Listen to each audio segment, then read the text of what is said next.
can think of. Celtics. Golden State. Yeah, that's 2. Oh my goodness. Celtics. Clippers. Not the Clippers. You're in the right state. Lakers. No, heck no. You think he would go the Lakers? Dallas? No. I don't know. Sacramento? I don't know. I'm going to just start naming all the teams, man. I'm bad. That's going to embarrass me, man. He's played for Boston. No. And how many championships does Scal have? 1. Got it. You got 1? Got 1 in Boston for sure. Ooh. Did he play somewhere else? I'm thinking 1. I'm not for sure, though. I only know 1 in Boston. 3. 2. I know he has 1 for sure. He does only have 1. Good, good. Celtics, right? Yeah, yeah. 0. He has 1. He's going to be offended you said Wait, that. was that 2008 with Rondo and all those guys? It was 2008. Okay, at least I knew the year. Scal's my guy. He's I love you, Scal, my bad, but I can only think of Celtics because you're still working with him.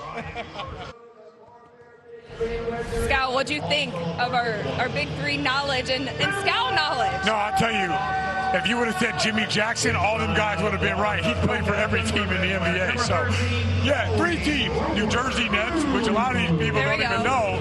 The Bulls, the Celtics, and the Ball Hogs. And I didn't win any championship for the Ball Hogs. I know. We need to see you back out there, maybe coach it in a... All right, he says he's retired. Not a good idea. All right, you guys, we have Three's Company and Bivouac coming up next. Right on it, dude. 3 is back, coming in hot all summer long. Baltimore, Newark, Anaheim, Portland, Cincinnati, San Antonio, Nashville, and Boston. This is Fireball 3. It's a hard-nosed, trash-talking brand of basketball where they still bang down low and they still play tough D. Hall of Fame coaches and NBA superstars. And we're coming in hot to a city near you. So grab your friends, grab your family, and get your seats now at big3.com/tickets. Next Saturday, it's a Big 3 doubleheader from Baltimore. First, Jeff Teague and Three-Headed Monsters take on Gerald Green and Bivouac. In Game 2, the ladies battle it out as Lisa Leslie's Triplets take on Nancy Lieberman's Power. It's all going down next Saturday as Big 3 is coming in hot to the Charm City. 1 p.m. Eastern, all the way live, right here on CBS.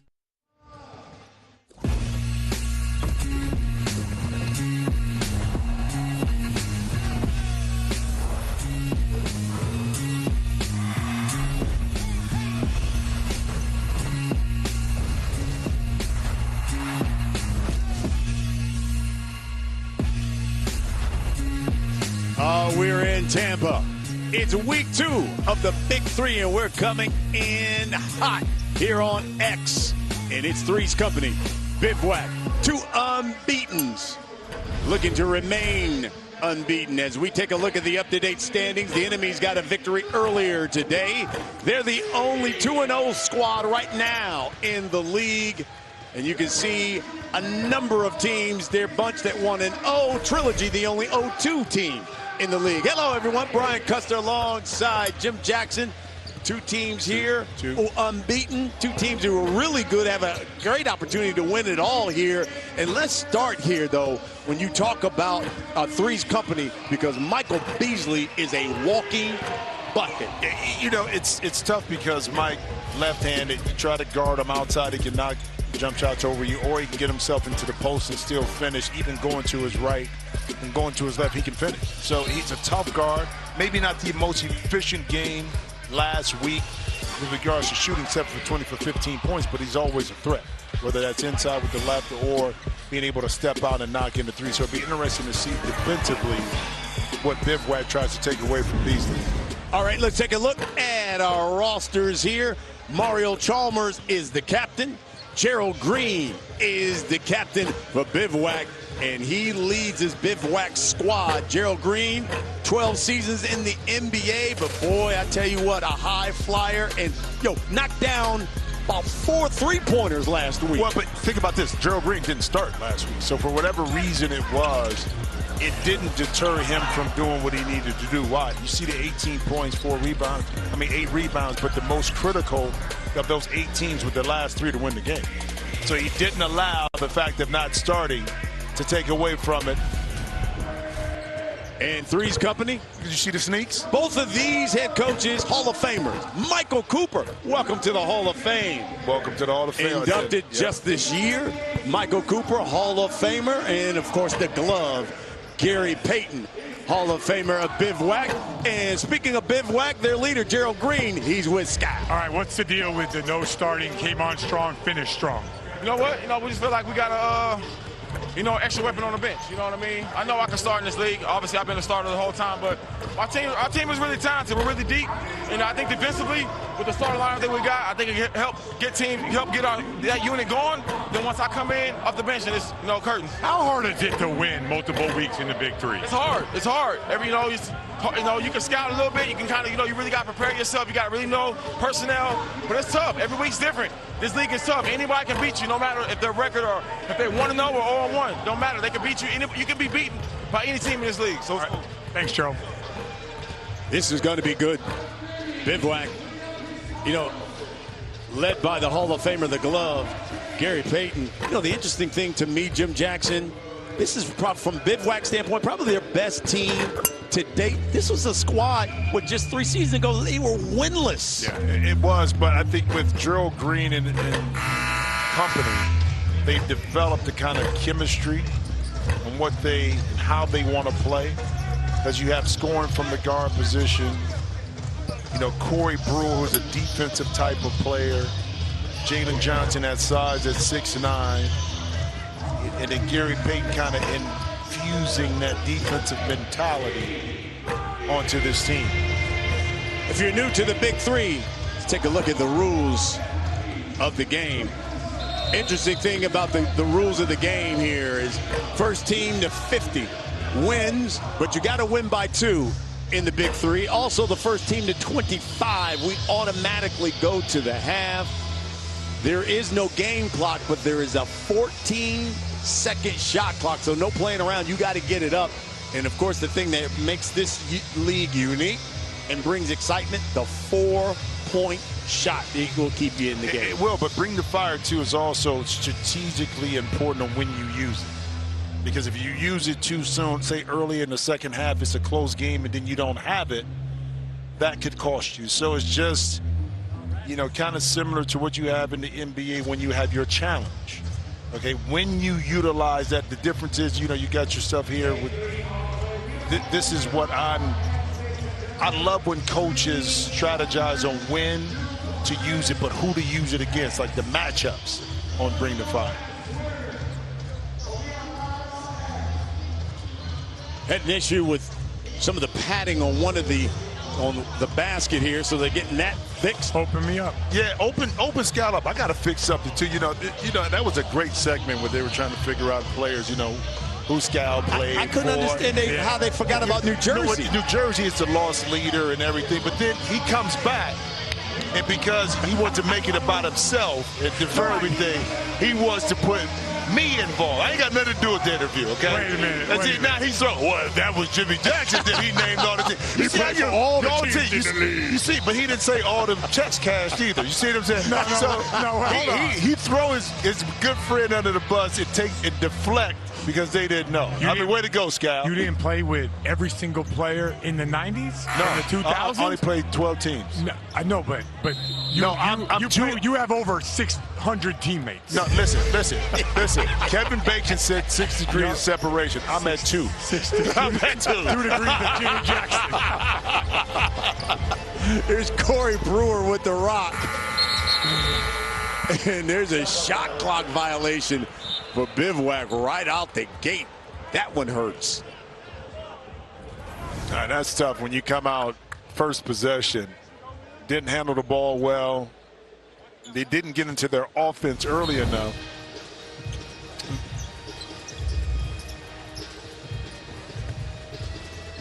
Here's Beasley, has it knocked away by Corey Brewer.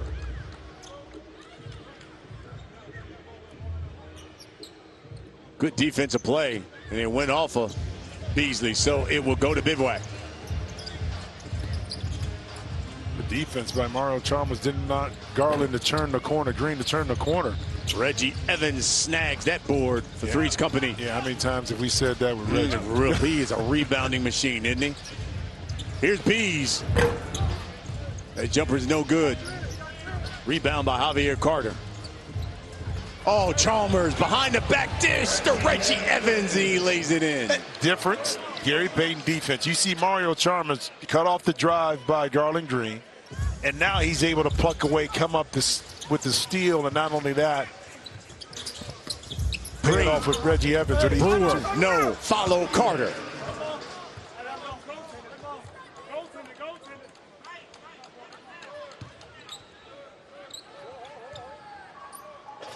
Mario Chalmers will bring it in. Inside to Evans. Missed it. Garland Green now with it. Carter, the three. Too strong. Beasley, the triple. It's good. Money in the bank right there. He's able to get that rhythm dribble. Lefty. Leave it up. Good start by Three's Company. Green. The triple is short. Beasley thought about the three, drives it in. Little runner's no good. Here's Brewer from the corner. It's a three.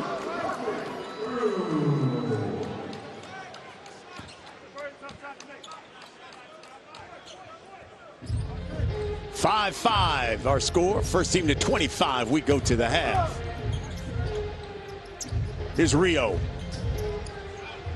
The triple. Nope. Green, the rebound. To Brewer in the corner. Knocked that other one down. That one's no good. And here's Michael Beasley. At 15 points, 5 boards.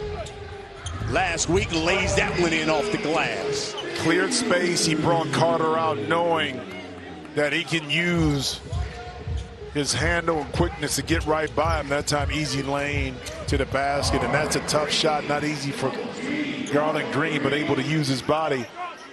Use that touch off the glass. Here's Beasley. To Chalmers. Thought about the three. Drives it now. Flipped it up. Nope. Brewer lays it in.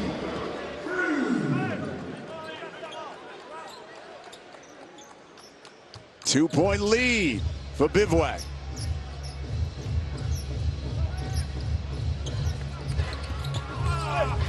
Beasley count the bucket and one.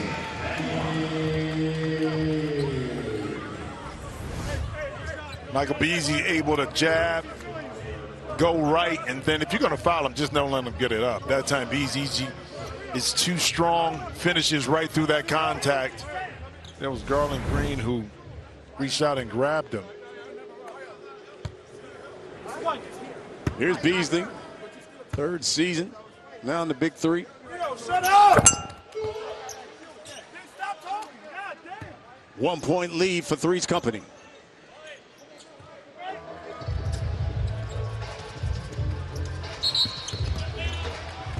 Did he step out? Stepped out.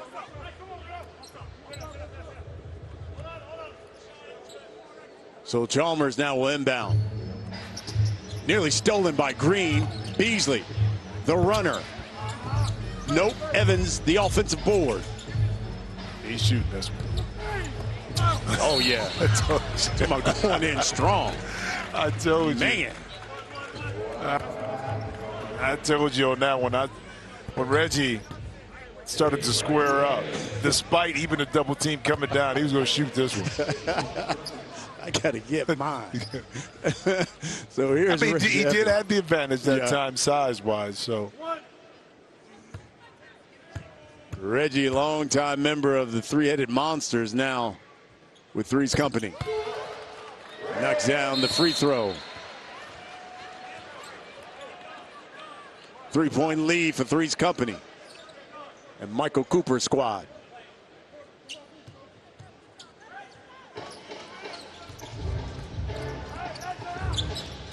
Here's Garland Green. Gets the screen from Carter. Open three is no good. To Mario Chalmers. And stolen by Corey Brewer. He throws it up to Carter. Carter banks it home. Bivouac down just a point now.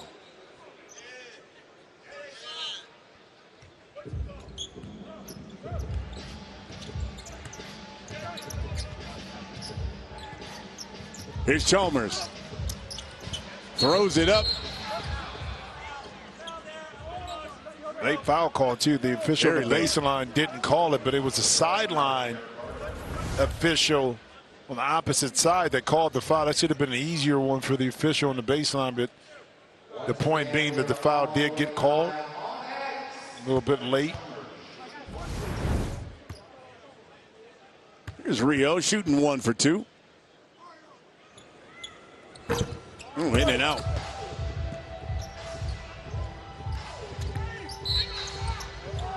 Looks like Reggie Evans bumps Garland Green.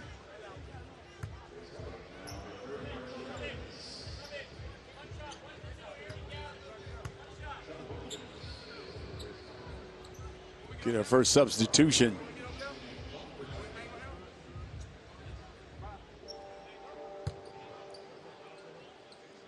Sean Williams is checked into the game.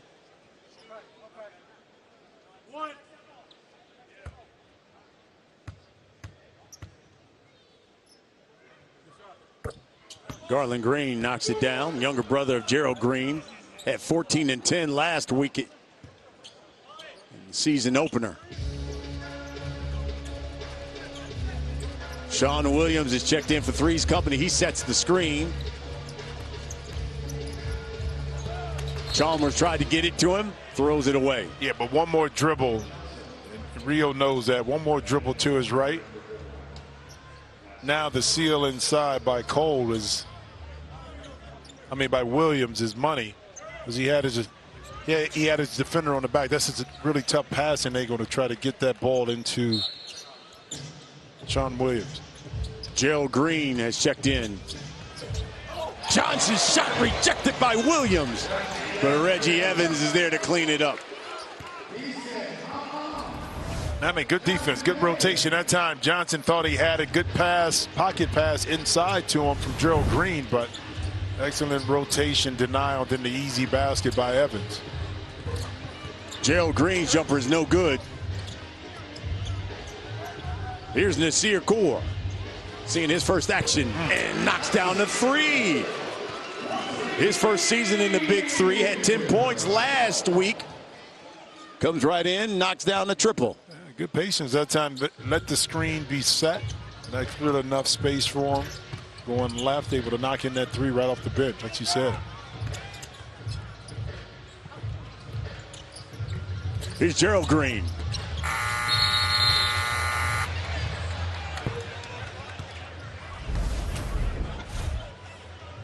Take a look at what some of the new guys for Three's Company did last week. Both put up double figures. And it's different, too. You see the Big Three on TV, say I can play in it, but it's more physical, and both did a good job in their first time out.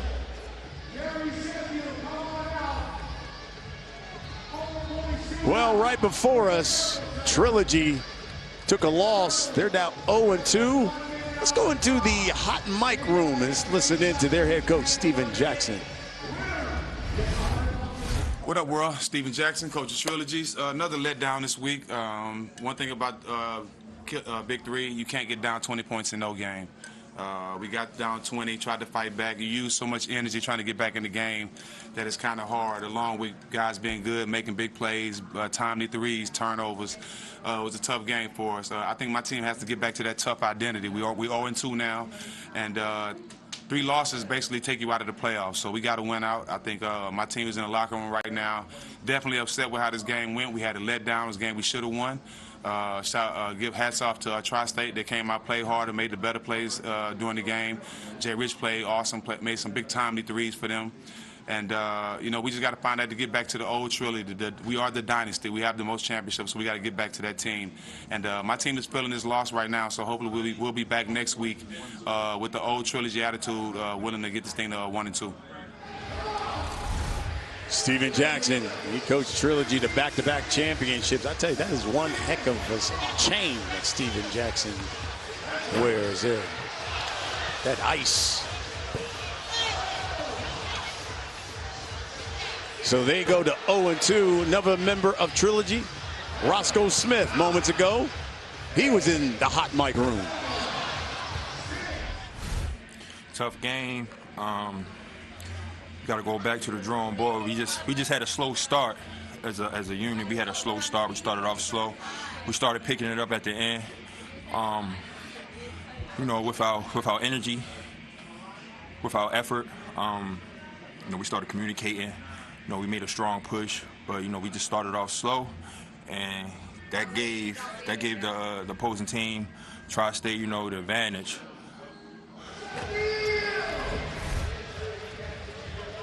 Here's Ice Cube, co-founder of the Big Three, sitting courtside, enjoying the action as Three's Company and Bivouac battle it out here. First team to 25. We head to the half. Here's Nasir Kaur. Oh, nice. Got to the basket. Kisses it home. But how about the play coming out to time? That isolated Nasir Kaur against Gerald Green. To be able to finish that. Carter. He's worried about the contact instead of the bucket. Green follows and knocks it down. 4-point lead. Now for Three's Company. Williams, offensive foul. Easy. Williams would have been better off just standing there. That time, watch him stick out his butt right here. That's easy. Yeah, come on, man. Yeah. That's easy. Gerald sold it a little bit, but takes away an offensive possession that time by Three's Company. Inbound to Garland Green, back to Corey Brewer, who's working on Kaur. Shot is short. Kaur to Williams. Challenged by Brewer, foul by Brewer.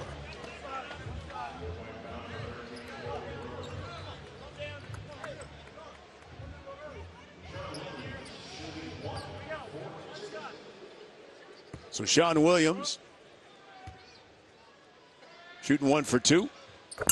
Knocks it down. Three's Company now 4 points away from the half.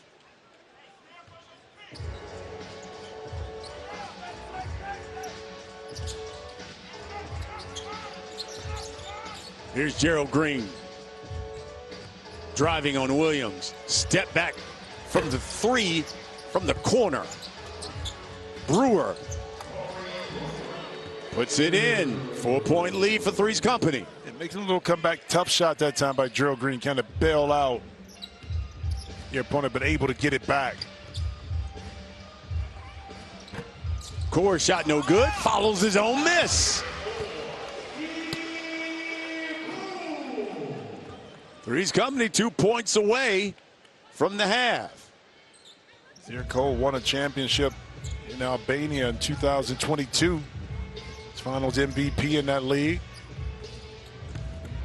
Green. Nice. Fakes. Nice. And hits. Play off 2 feet, man. You play off 2 feet that time, you got balance. You see a lot of that with Villanova players.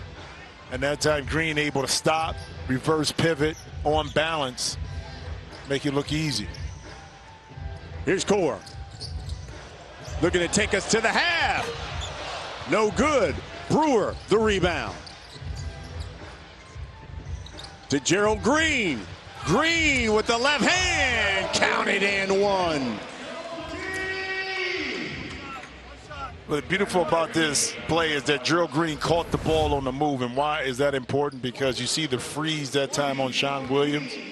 As he's trying to attack and get in defensive position, Gerald Green is already turning the corner. Couldn't recover, reached out, tried to foul, but it didn't did not stop the three-point play for Gerald Green. 1 point lead here for Three's Company. This bucket, and we go to the half. Here's Beasley. Tries the baseline, pulls up, missed it. Green, the three, short. Beasley the rebound. Brewer nearly comes away with the steal. He got it. Here's Green again for the triple.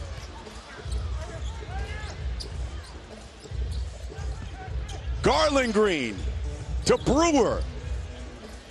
Hesitated. You see him hesitate right there on that shot? Beasley driving, throws it in to Williams. Hacked. And he'll go to the line.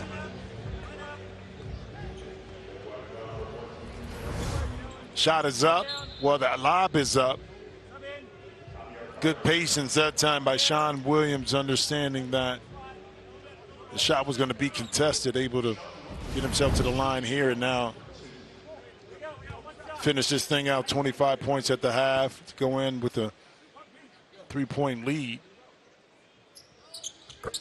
And we head to the half.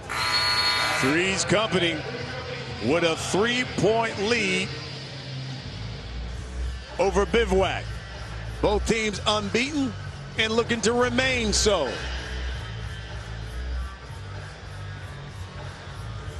Let's head to the court. Rachel D'Amito with Bivouac head coach Gary Payton. Coach, I saw you in there firing up your guys. What were you telling them in the huddle in that first half? Well, I think we be beating ourselves a lot. We start living for the three-point shot right there when we don't have to, and then we're getting tired. A lot of us are getting tired, and then we making mental mistakes, letting penetration and stuff instead of standing in front of the ball and getting rebounds. Simple stuff, man. It's just simple mistakes that we're making, and we're still only down 3 points. How important is this game today? And besides those adjustments, is there anything else that your guys need to do on the court to finish it out today? Well, we're one, and both of these teams are 1-1. We got to win basketball games. You know, this is a short season. The more games you win to put pressure on the other people. So we can't give up a game like this. And I think, well, on the floor, we just have to be mentally strong. I don't think we're mentally strong right now. We're doing things, and that's because of fatigue. And that's why I called a timeout, and then I let them rest a little bit. So this second half, we're going to have to be better. Thanks, Coach. Well, Corey Brewer, he's got 7 for Bivouac. Michael Beasley, he's got 8 for Three's Company. You heard the glove talking about both of these squads unbeaten, want to remain so. Let's go back on the court, and here's Scal with Coach Cooper. Give me your assessment of the first half. I thought we were playing good basketball. We just getting out hustled, but it's a good game. Bivouac is a good team. We just got to keep playing hard. Trying to find your identity. What do you think when you guys are at your best, you're playing how? Well, we got some scorers. Rio and Michael Beasley can score, but you got to play defense and rebound, Scal. You know that. Thanks, Michael. Michael Cooper, Hall of Famer. Give me your thoughts on what you saw out of the first half.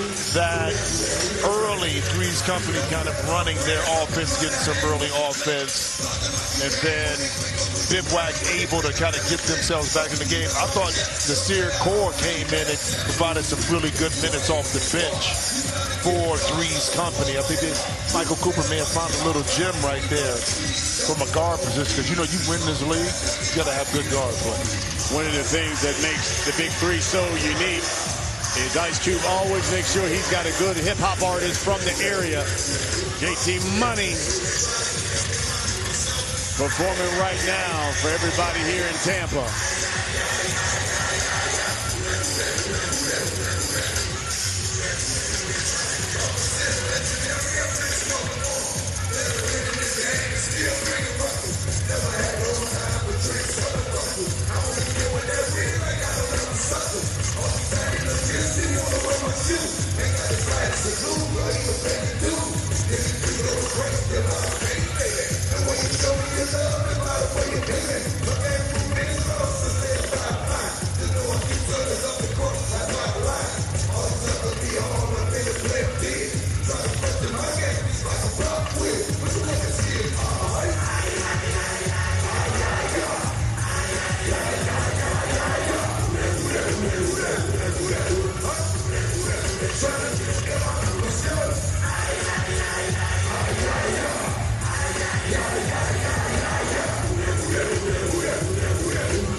Love, respect, and appreciation, baby.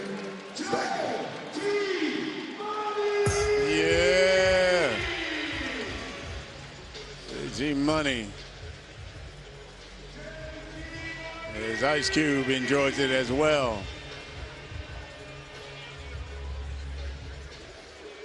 And right now, Three's Company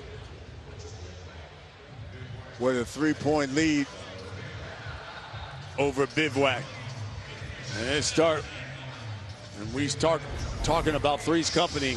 We started the broadcast talking about Michael Beasley. He's their leading scorer with 8 points. Oh, as he should be. He kind of got the party started early. Saw the jump shot there, then to the basket and one. Such a tough guard. He had another drive to the basket out top. I talked about Nasir Kaur. I thought he did an excellent job of, one, understanding how the game was being played when he was sitting on the bench at the beginning, and then he had immediate impact offensively and defense to help Three's Company kind of close out that half. All right, let's get an update here on the X chat. What's going down on that social scene, Rach? You know, I got to give you guys the update. So we are about at 250,000 views so far. You guys are turning up in the chat, so make sure that you keep the chat going for the entire game. Actually, I'm going to make a call out right now. If you guys are listening, put some fire emojis in chat right now. Go comment them. We've had so many, actually, we have a lot of Michael Beasley fans in the chat. They are loving the buckets that he is dropping. We had somebody say, NBA's over, it is Big 3 season, basketball all summer. So you guys are hanging in there with us. We are going to be live for the rest of the games of the evening, so make sure that you guys keep up in the chat, and we're going to have a lot of fun. And I'm also going to teach Scal how to use chat, so he can jump in there and talk to you guys also. Hey, Rich, you got to understand something. Once you get over the age about 35, 40, it's a little bit more challenging. So we need a little bit of help and understanding, not just Scal. See, Scal should learn. I helped him out and threw him under the bus on that one right there. I'll do a tutorial for everyone. Yes. I got you guys covered. Don't Rach, worry. all Scal knows about them DM. That's all Scal. Oh, come on, guys. Come on, guys. I don't got to do that. Hey, Scal, that was all Brian. I know Miss Scal she might not be on X, but somebody on X. I'm good. I stay away from that one, brother. By the way, where are you going and who are you going with? Oh, see, there he is. He's back. See, I'm trying to help my man out, and he always goes back to coming back at me. My God. Don't worry about it. How about that? Be easy, Michael Beasley. Man, 2 nasty buckets by Michael Beasley. Lead is 5 now for Three's Company. But isn't that how we started the game? The ball was in Michael Beasley's hand, isolated on the left-hand side of the court in order for him to get an advantage. And now he's playing some D on Carter. Yep. Here's Reggie. He will lay it in. And Three's Company now. Lead is 7.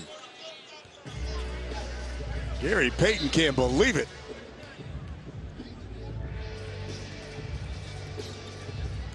Here's Garland Green. Working on Reg. Into Corey Brewer, who drives. Bodies his way to 2.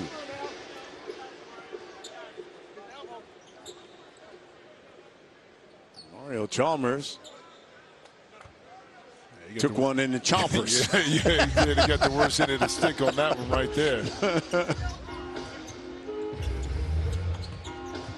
Here's Beasley. Jab step. Nice pass. Oh, just too a little hot. bit behind him. Yes. But heads up play by Brewer. I mean, the intention was there. The pass was a little too hot and behind Chalmers, and that time Brewer able to keep his eyes up, finish that inside. Could just lead to 3. Yeah, just 3 now as Beasley now spins. Here's a grab by Garland Green.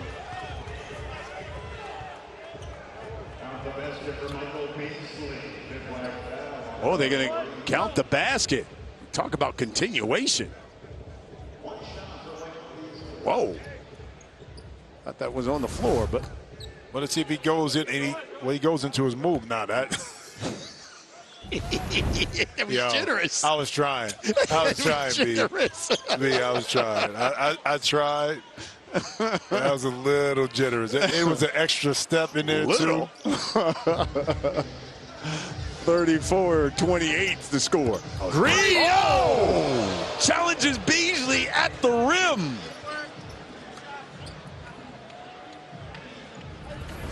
Well, this is what you're supposed to do against a bigger opponent. You kind of eliminate the chance of him really blocking the shot or taking away the shot by going to dunk. So he initiated the contact by how aggressive he was. Hence, now you Michael Beasley at bay and you pick up the foul. Knocks down the free throw, and the lead is just 4 now for Three's Company. So I go back to something that, whoa, there's an arm thrown by Reggie Evans, and Carter was looking for a call.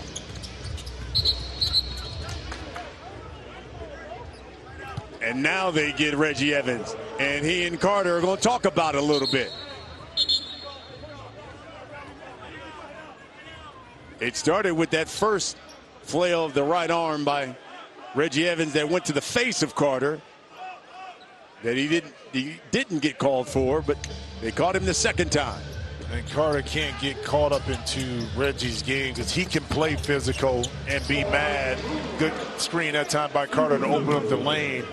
But that forces you now to play out of your game, and you play right in the hands of a wise Reggie Evans. Lead is just 2. And a thrown away. Carter dunks it home, and just like that, we're tied up. I go back to something Gary Payton said. He said we're beating ourselves, turning the basketball over, and yet we were only down 4. Now it's a tie game. Well, your offense is your best defense in the big 3 wide because you don't give your opponent easy shots. And when you take care of the ball, now you're able to get shots. If you play defense, you can capitalize. And they were giving Three's Company those type of plays and baskets early. And now the tide has shifted because they value the basketball thus far in the second half.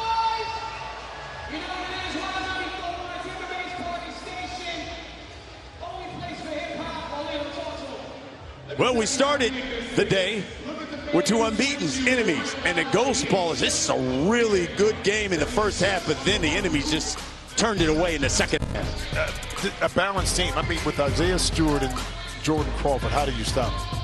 Do you add a Chris Allen that can shoot the basketball from the perimeter? It's just a team that, with Isaiah also, who can play inside and out. They can play big a little bit. They can play small. They can defend. And they have 2 players that at the end of the game can beat you. And then the second game, 2 teams looking for their first win, Tri-State and Trilogy, and it was all Jason Richardson and Tri-State. Yeah, and give Trilogy, credit. They came back in the game, made it closer than what it was, but at the free throw line, it was Kevin Murphy able to seal the deal and give Tri-State their first win, big 3 season. We take a look. Stars of the first couple of games. Elijah Stewart certainly in game 1 with 23. Jason Richardson a double-double. 25 and 11 for Jay Rich. It's amazing. No matter how old he gets, his bounce gets higher.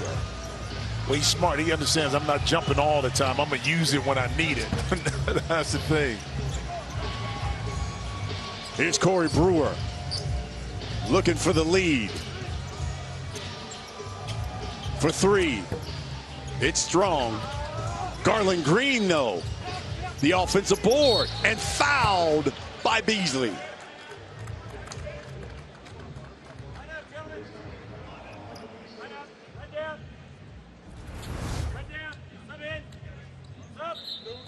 Catch him. Oh, he got him on the arm. Yeah, right on the hand.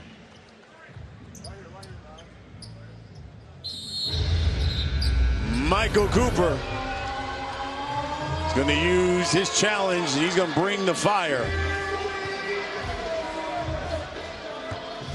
Each coach gets 1.5. Coach Cooper will bring this one. So Garland Green, Michael Beasley will go one-on-one. Garland Green will have to make this bucket to get the points. Otherwise, no points. And the basketball will go to Three's Company. Green pulls up. No good. Defense wins again. Now look how Michael Beasley is playing Green to his left. He jabs, clears the space.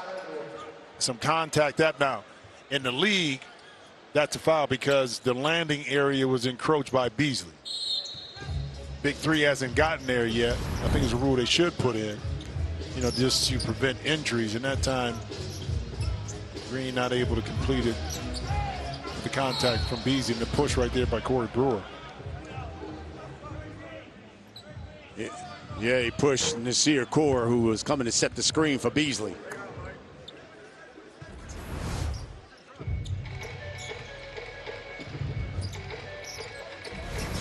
Here's Kaur now.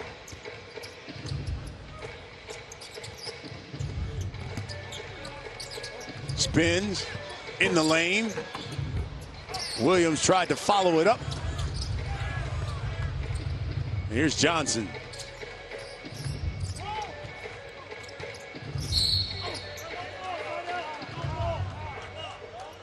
And they're going to call that one on Nasir Kaur.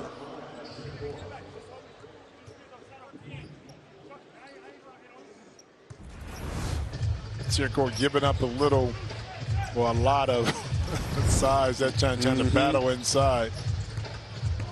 Brewer will drive high off the glass. No, Jalen Johnson, the foul blocked, but a foul.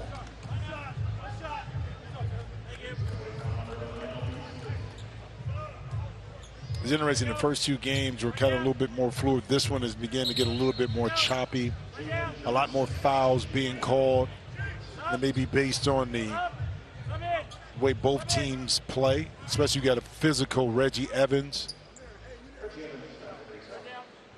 You know, for Three's Company, Javier Carter, more physical. Michael Beasley. So a little different flow, especially here in the second half. Jalen Johnson with the brick, the foul line. Here's Kaur. Knocks it down. I like him. I like him. Played overseas since 2020. Played his college hoop at FAMU. So HBCU grad. Had 10 points and 4 boards for Three's Company in their season debut, and in his season debut for the Big Three.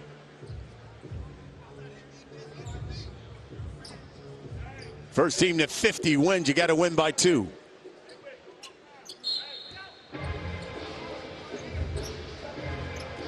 The Green brothers, Gerald and Garland, along with Jalen Johnson for Bivouac. Garland missed it. Got the foul here. Yeah. On Johnson. Kind of grabbed Reggie Evans on the arm.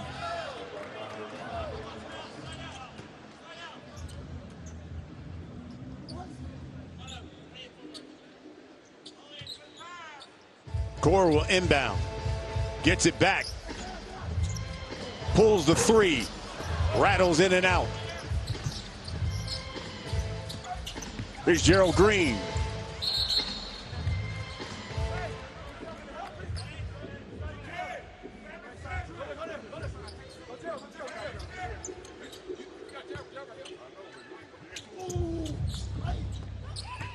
Williams gave Johnson a little grab, but here's Gerald Green with 4 on the shot clock.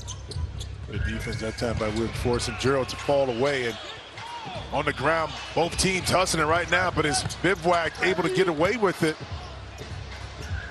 Johnson saves it. Garland Green. Stolen by Williams, who lays it in. And that time, I know Garland Green was off balance. He probably would have been better shooting, knowing that the advantage inside height-wise Johnson had. And if it comes off that side of the rim, at least you got a shot attempt and an opportunity to get an offensive board, but yet you turn it over and give it easy to Three's Company to stretch his lead out by 4. Green cuffs it, lays it up, and he'll go to the line. Draws the foul on Williams.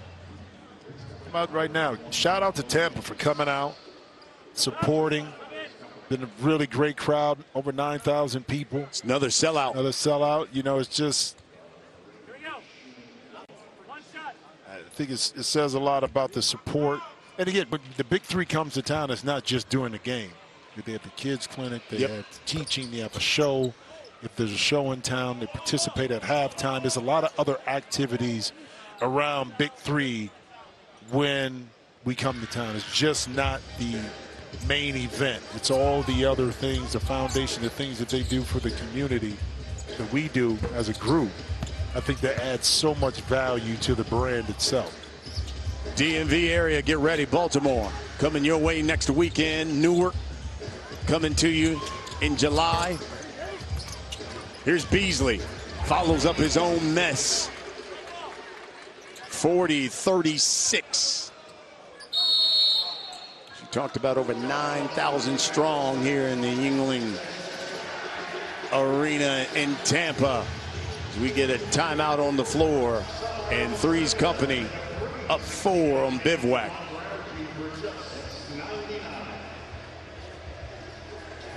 Rach, let's get another X and social media update. What you got? Well, we are up to 377,000 views. You guys are going crazy in the chat, but I have a question for you. So last week, we had fans from all across the world tuning into our stream, and I know today we have fans in Japan, in the UK, and across the United States. So right now, you guys, let me know in chat, where are you watching this from? And are you going to make it out to any of our live events? We are, where are we at next week, Baltimore. Sal? Baltimore. Rachel, What's up, Sal? how do you watch the chat and watch the game at the same time? I grew up in a social media age. I'm very good at multitasking. Probably better at multitasking than I am just doing one singular thing. So, but yeah. I'm tuning in. We'll be in chat talking with you guys as well. Hope you guys are enjoying the games. And I'm in the chat, so you guys. Gal is in the chat. Lisa Leslie's in the chat too. The legend herself. AKA. Skylar, you're old. That's what she said. I grew up in the, this era. That AKA. I am old. Saw Scal up on that parade in Boston. Oh, man. Oh, yeah. Popping those bottles, baby. My man was feeling good on this. He was over there driving the duck boat. Man, I sprayed about 10,000 people with a champagne bottle. You're living good when you're spraying people with your bubblies. Speaking of that, look at this guy. Look at this guy holding it up. That's right. That's right. That's how I roll. And I'm here, baby. I'm here.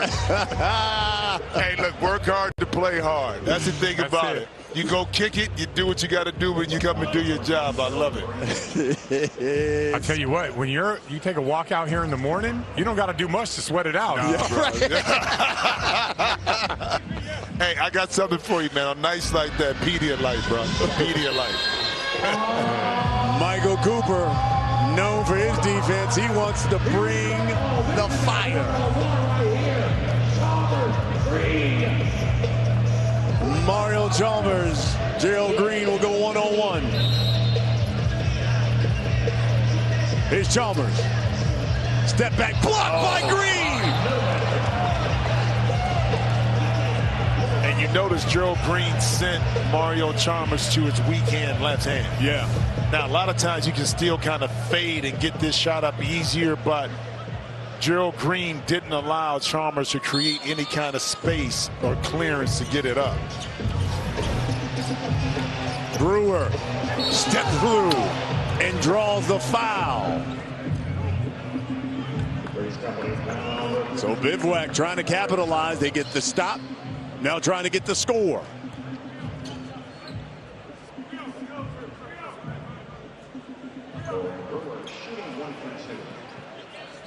Here's Corey Brewer. He's going to shoot 1 for 2. Third straight season with Bivouac, NBA champion. Misses. Rio reach in on by Brewer.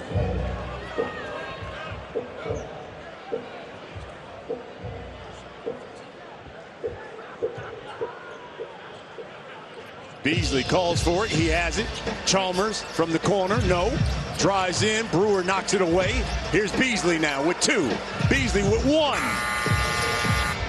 Shot's no good. Carter, open 3. Tip is no good. But there is Gerald Green from the corner. And Chalmers gives a shoulder shiver and travels. Yeah, instead of calling an offensive foul, he called the travel that time. It could have been either or. Watch it on the back end. Right, the shoulder. Boom. Now, you see, the official let him off. The travel did occur first. That's like he was running through the hole right there. Yeah. Line of scrimmage opened up. He's like a Buccaneer. Yeah. I know we're in Tampa. Here's Brewer. Count the bucket and 1. He takes the contact and knocks it down.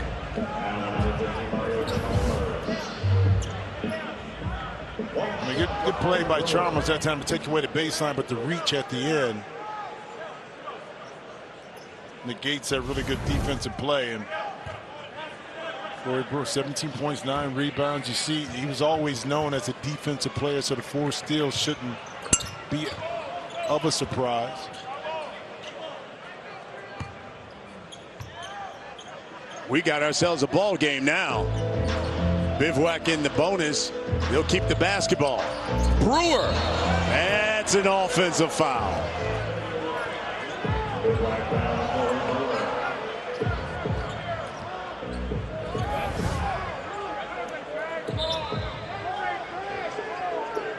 So they call the charge on Brewer.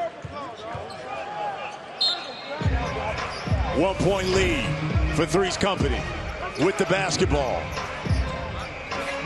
Here's Beasley. Knocks it in. Michael Beasley. He's got 19. Lead is 3. First team to 50 wins it.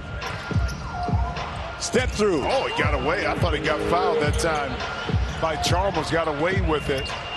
Beasley behind the backboard.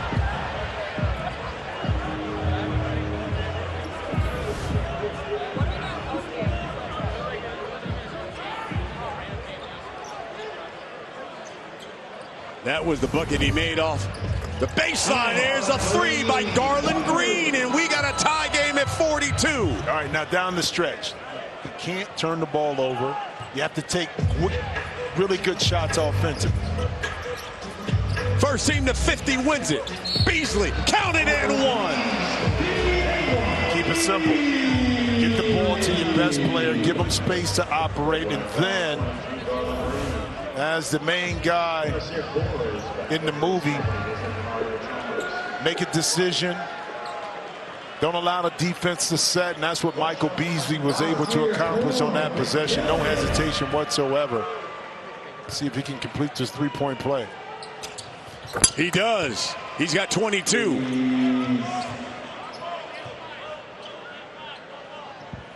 It's a 3-point lead for Three's Company. First team to 50 wins it. Got to win by 2. Both teams unbeaten. Here's Brewer. Works Beasley. Got it. 1-point lead for Three's Company. Back and forth we go. Sold out crowd here in Tampa. You're watching on X. Beasley working. Drops a dime to Reggie.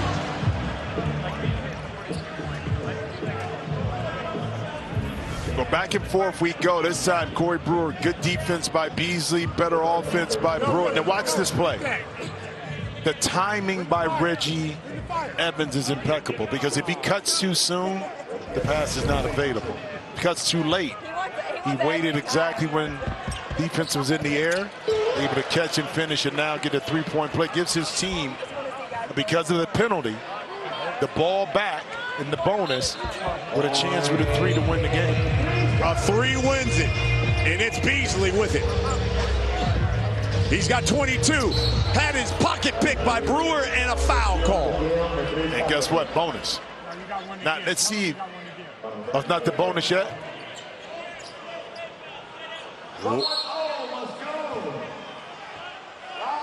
So then if it's not the bonus, why did Three's Company get the ball back after Evans made the free throw? Good point. Now, here's the thing. When they're in the bonus, though, instead of going to the free throw line on that first foul, you take it out on the side, unless it's a shooting. Right. So it is correct. They're in the bonus, but at the end of the game, got to be a shooting foul. It has to be a shooting foul. Now, if they get fouled here in the bonus, they go to the free throw line. Got it. How about that? How about that defensive play there by Corey Brewer? They say Michael Beasley just fell out of bounds. Beasley said, no, he pushed me. Oh, we got his hands on him right there.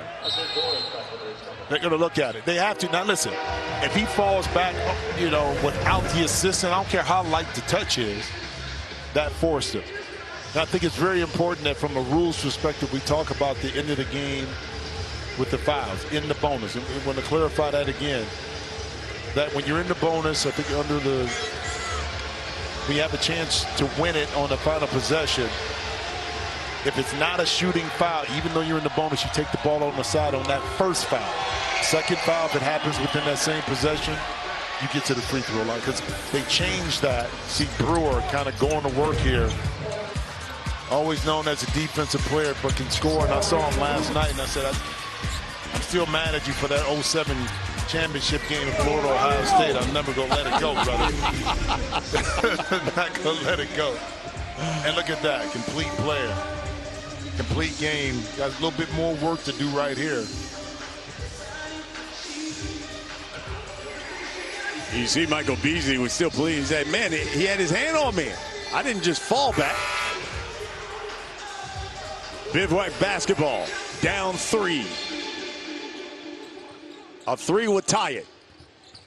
Brewer hasn't been stopped. Missed it.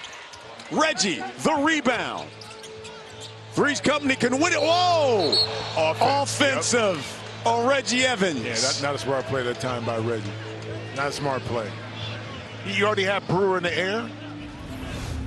Watch here. So he reaches. He's in the air right there. You didn't have to go into him.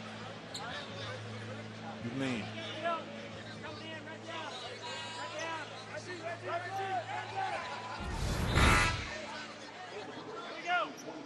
So Corey Brewer will go to the line to shoot 1 for 2.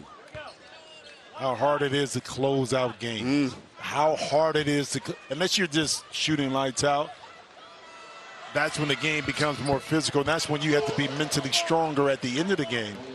And because you're in the bonus, you get the basketball. That's right. Now, 4-point play, 4-point shot can win the game. I don't think we'll see one of those. And Brewer, ironically, from the baseline, no. Reggie with the rebound. Nasir Cole. Back to Reggie Evans. Back to Cole. The 3 comes off. Here's Garland Green now. Down 1. Brewer, too strong.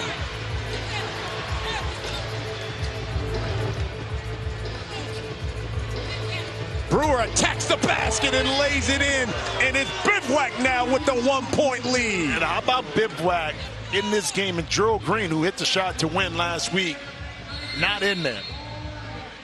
And it's Nasir Cole in the lineup for Three's Company. And smart, intelligent play by Brewer. Why? You don't need the shot. Score as quick as you can and rely on your defense to get one more stop. And Brewer had the advantage that time.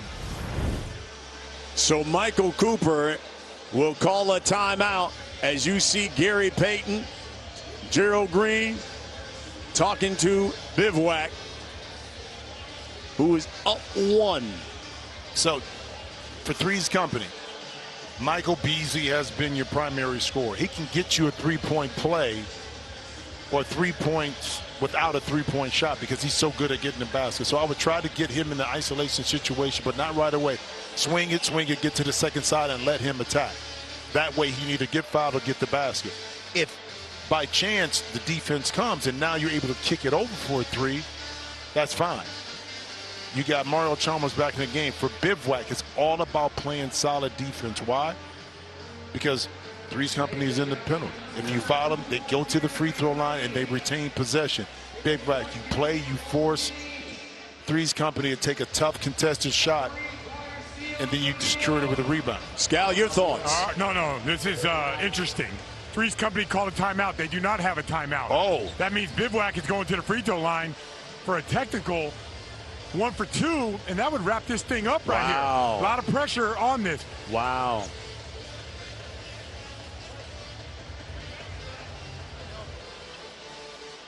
So they're all trying to figure this out. This is unprecedented in 7 seasons of the Big Three. We have not seen this before. Whoa. So it's the old Michigan thing. Calling a timeout. And you ain't got no timeout. So this is for the game right here.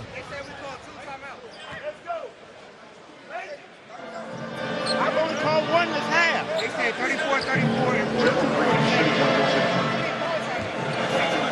Big free throw. So Garland Green will shoot.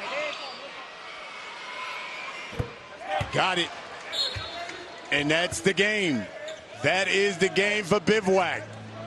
Three's Company called the timeout. Did not have one. And Bivouac walks away with the victory. It wasn't pretty. Crowd don't like it, but it was the right call. Let's go to Scal on the court. Man, the crowd is booing. Great job today. Great job in the second half. Appreciate it. Hey, we fought hard. We were down in the first half. We got to win. You know, they're booing, but, hey, when you win, you can boo all day. When your ability to get downhill and attack the basket, was that the plan in the second half? It seemed like you were relentless. Yeah, the first half, I think I settled too much. I feel like I shot too many threes when I didn't have to. I felt like the matchup I had, I could get to the basket anytime I want. And, you know, I converted and we won the game. You have a lot of success in this state. 2 national championships and a win today. Oh, yeah, great. Hey, love winning. My man Al Horford just got a world champion, so it's all great. Florida, back in Florida. Yep. All right, bro. See ya. So Three's Company. Let's take a look.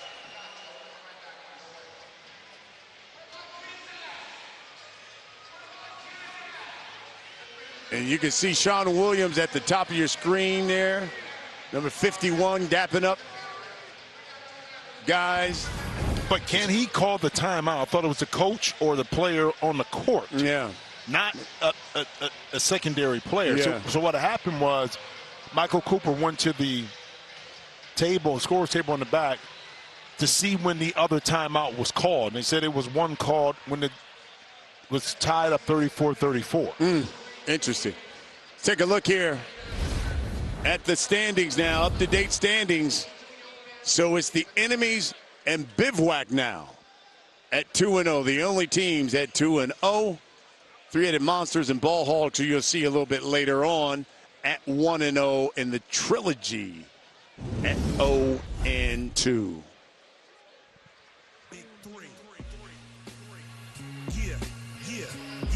It was unconventional, but it's Bivouac with the victory, 50-47 here on X. Now that's a magic number. Got the homies balling out for the whole damn summer in that 4-point circle with that ghost ball of purple. If you check the roster, got a 3-head monster, now them killer threes.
Get in the game at BetUS, America's favorite sportsbook. Over 50 sports, live betting, online casino, horse racing, esports, and more. Start now and enjoy easy deposits, fastest payouts, and the biggest bonuses. And for over 25 years, BetUS is a name you can trust. Mention TV 150 now and get up to 150% in bonuses. BetUS, we've got your game. Call or visit BetUS.com now to join. How are you? Bring them things, bring them things. I call the plug, bring them things. I bring them things. That's money. That's cash out.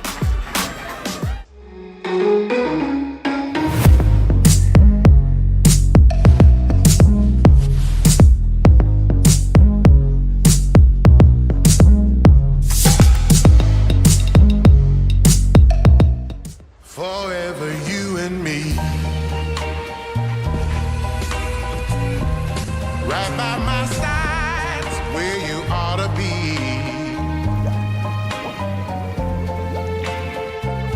'Cause if I ever were to lose you, I just don't know what I'd do.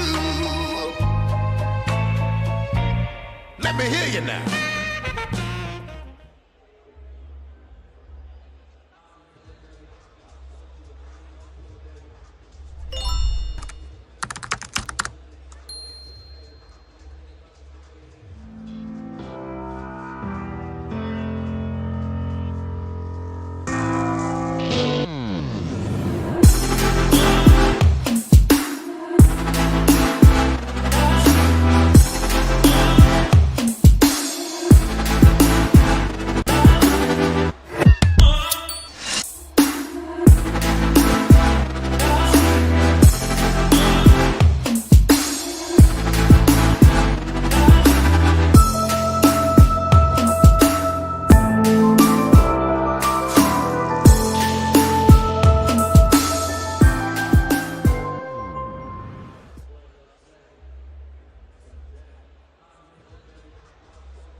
Big Three bowling through the summer on a warm afternoon in Tampa, Florida. We're at the Yuengling Center for game number 4 of 6 between the Killer Threes and Power. Both teams coming off close losses a week ago.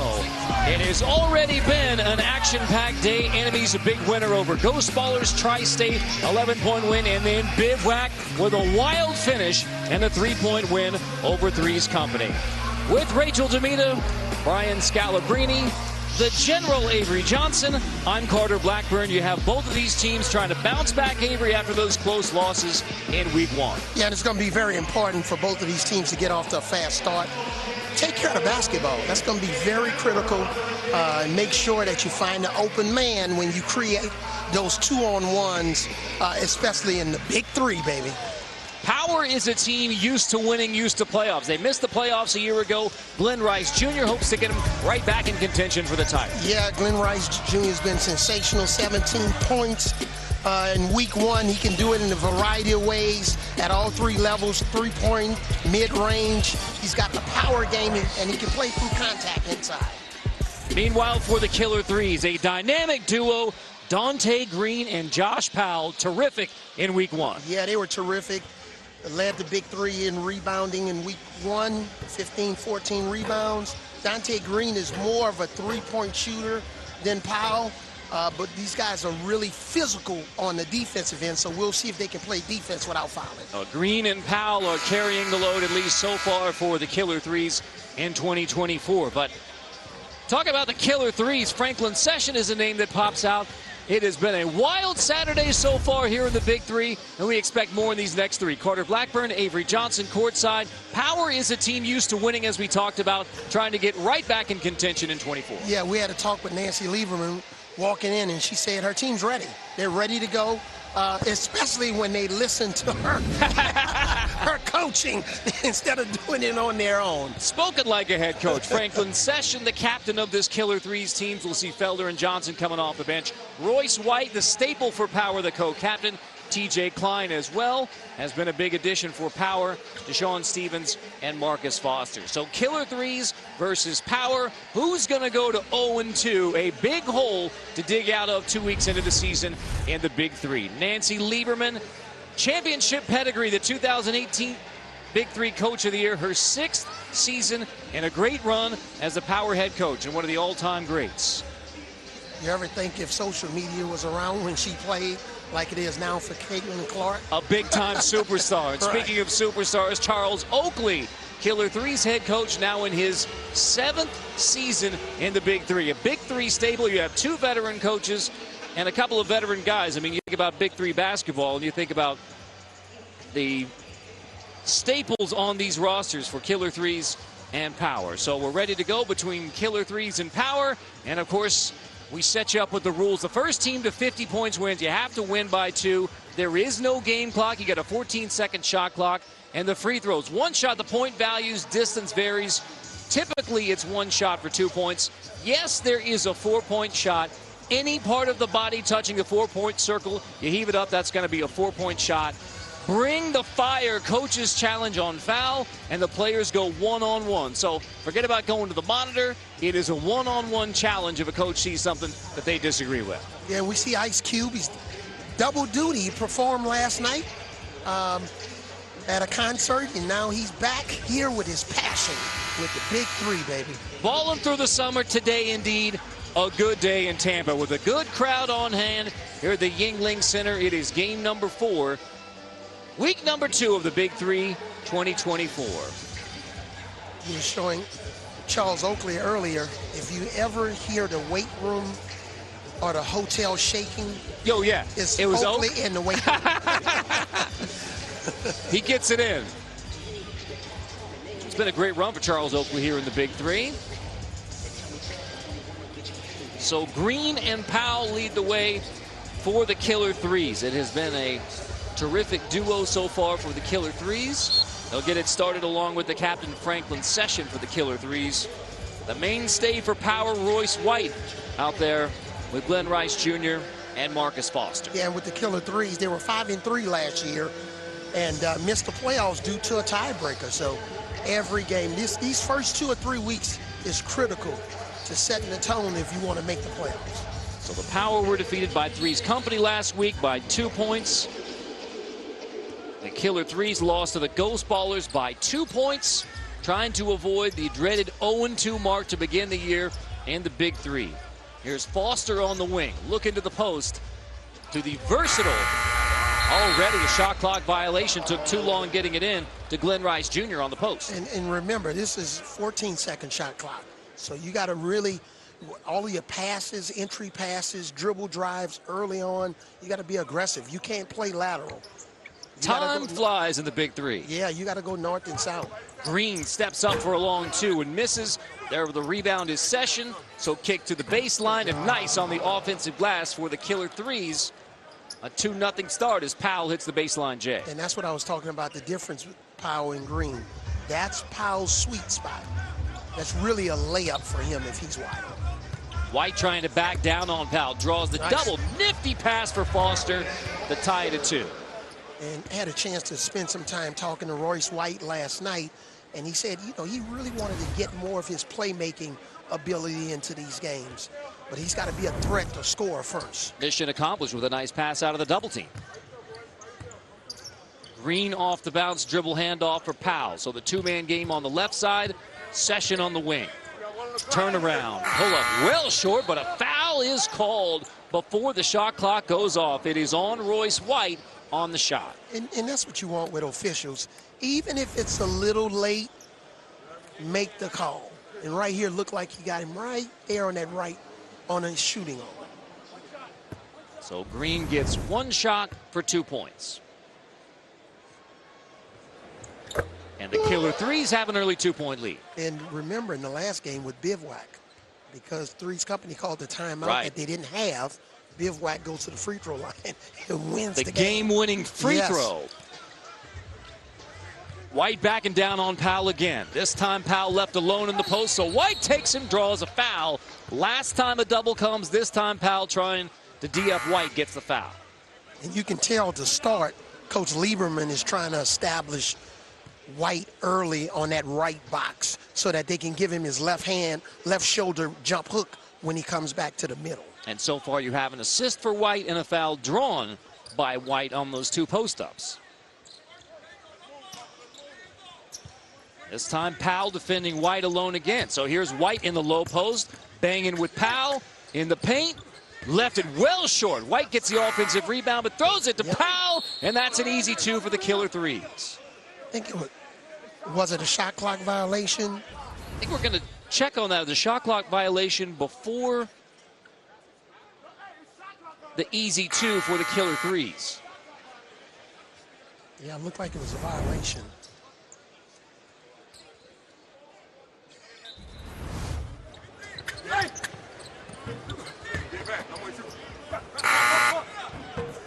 Yep.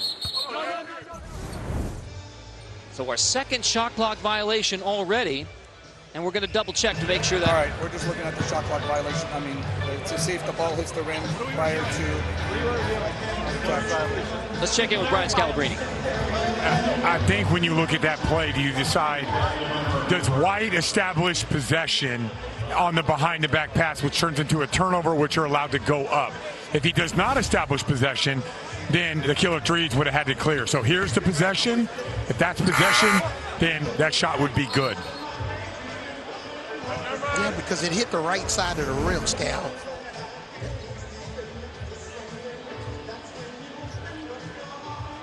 Yeah, you know, in the... Okay, and then I need you to go frame by frame when you catch the ball. Okay. Stop right there.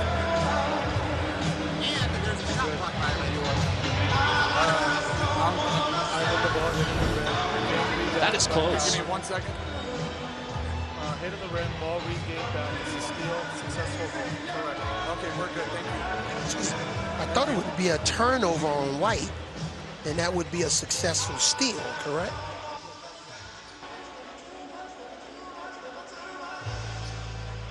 That's about as close to gaining possession. I mean, which would obviously be the reset of the shot clock. Change of possession. Shot clock did not reset, so that's what we're trying to sort out here is should there have been a fresh 14 when White touches the basketball as he's going out of bounds at that established possession. Come on, let's go.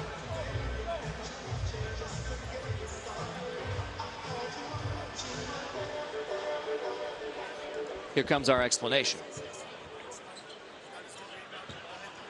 Basket is good. Yeah, successful basket, which means possession by White. Foster attacks. That's just what I thought. Yeah.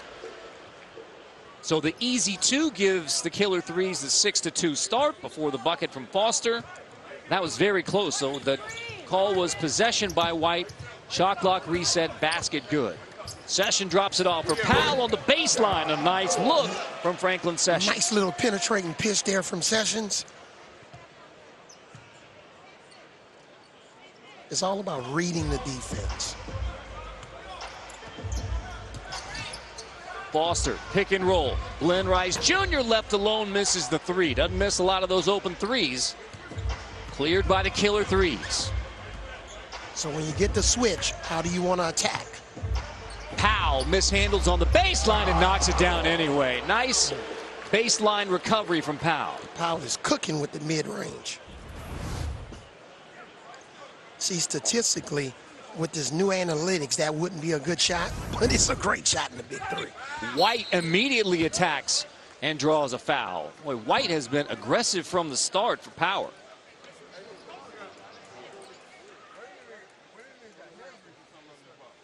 Six of the 10 for the killer threes from Josh Powell. Yeah, that's why we featured he and Green dynamic duo pregame. Powell's going to get a rest after giving the killer threes the solid start. One shot for 2 points here for Royce White. Slow start for Power, who has been a Power in the big three, trying to avoid 0-2. Session comes back to get it off. A nice screen, takes the bump. That'll be one shot for 3 points for Franklin Session. And normally, you like to go under on Sessions.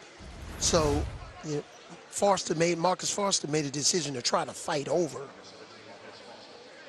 And in that situation, Royce White needs to be up at the point of the screen a little bit if they're going to go over. So scouting-wise, you would usually give up that shot to Session? Yeah, go under, play the percentages.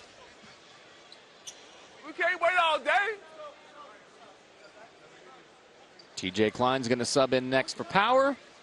What is Oak saying? He's got a tea time. He can't wait all day. That's the longest part of the year, Avery. Maybe a late tea time. Session misses the 1 for 3. Royce White has the rebound. By yourself. Send the middle. Send the middle. Send the middle. Send the middle. That's Charles Oakley coaching the killer threes. White draws a bump, and there's the foul called. Stay with the man. Let's stay home. Don't worry about the pass. Let's stay home.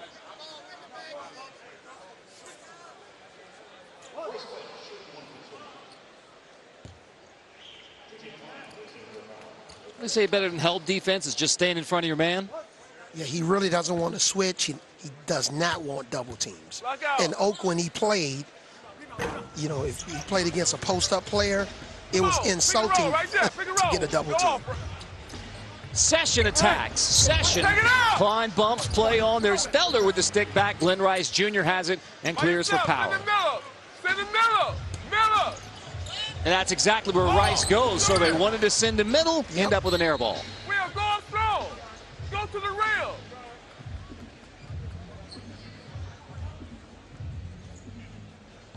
That was spot on by Oak. Oak wanted him to send in middle because that's where the help was. Session tries a 3 behind a screen. Bad miss. White will just let it go out of bounds. Power basketball. Man, if Royce White would have been in better position on the other side of the basket, he could have been in position to just go right back up with the air ball. There's TJ Klein drawing a quick foul on Felder.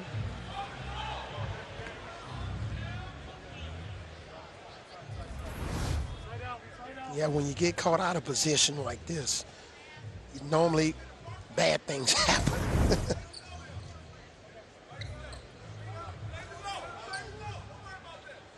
Already 14 fouls on the killer threes. Yep, TJ Klein in, Nancy Lieberman's son. I was in that same situation coaching in college. I coached my son, Avery Jr., which is both joy and pain, because his mama always wanted more playing time. Rice misses in tight. Klein left alone. Passes on the three, draws another foul on Felder. Klein has a versatile game. Yeah. And even though he's right-handed, he's a strong left-handed driver. That's why you got to know the scouting report. If you close out to TJ, he really wants to drive left. One shot for two, missed, cleared by Green. Green immediately takes it in on Rice on the baseline. Another miss. Green tap out, run down by Felder. Green will take the three on the wing. Buries it. Killer threes, a 13-6 lead as Dante Green goes outside. It's all about making your teammates better.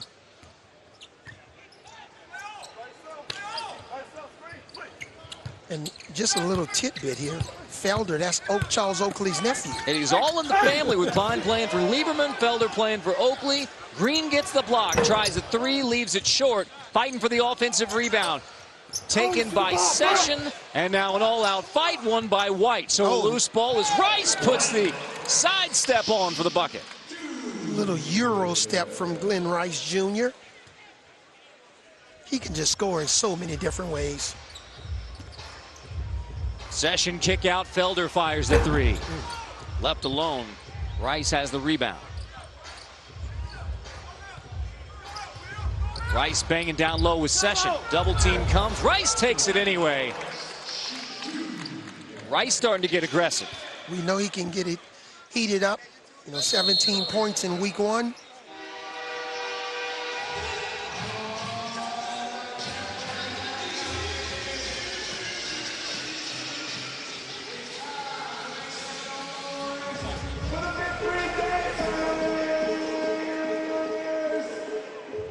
Let's take some calls on the request line.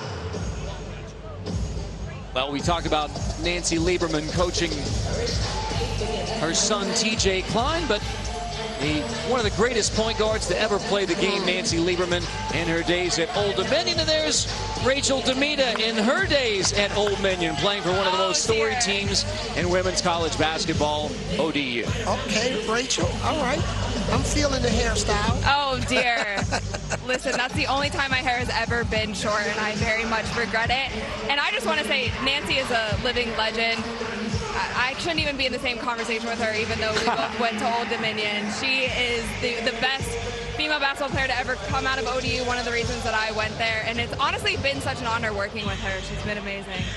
Scout, I know you have something to say about that picture. Come on. I definitely have something to say about that picture. You're going to put that out on the gram? No. Over 1 million followers? You guys, I wish you guys knew how much I got made fun of for that photo, okay? It's not my greatest look, and I'm okay with that.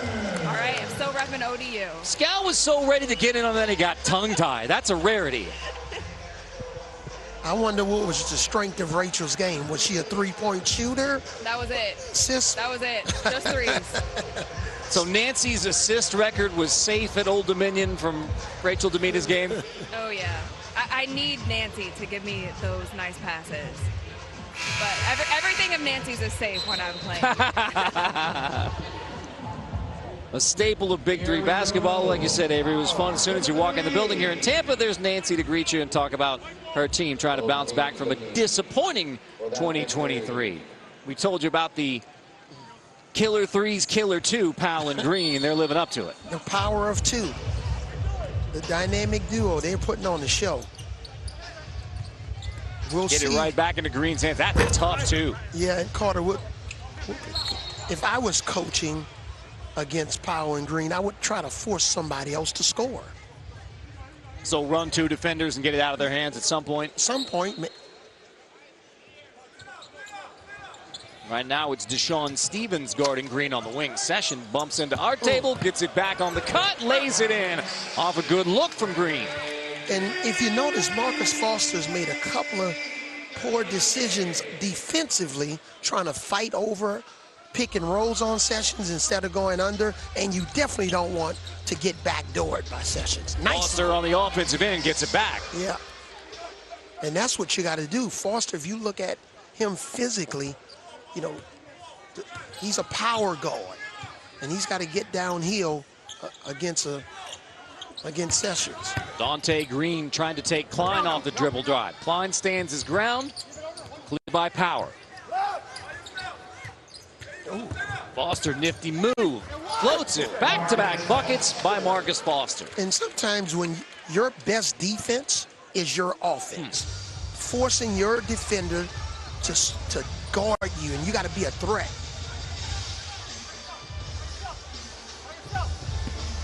Johnson attacks, finds Session, whip it back out. Green, deep three, straightaways, an air ball, ball to Power. Yeah, you see Foster here getting the best of Sessions, downhill, reverse dribble, solid ball handling skills. Now he's taking him to the post. Foster banging with Session. Off the window, follows his miss. Tapped. Powell fighting for the rebound. Loose ball. Run down by Session. Gets a bump from Klein, but it's a play on. Powell backing in on TJ Klein. Into the paint. Turnaround, tough two, left short. Powell, if he had to do that one all over again, he would try to get him down deeper. You don't want to shoot a fadeaway bailout against a mismatch. Deshaun Stevens draws a foul on Franklin Session.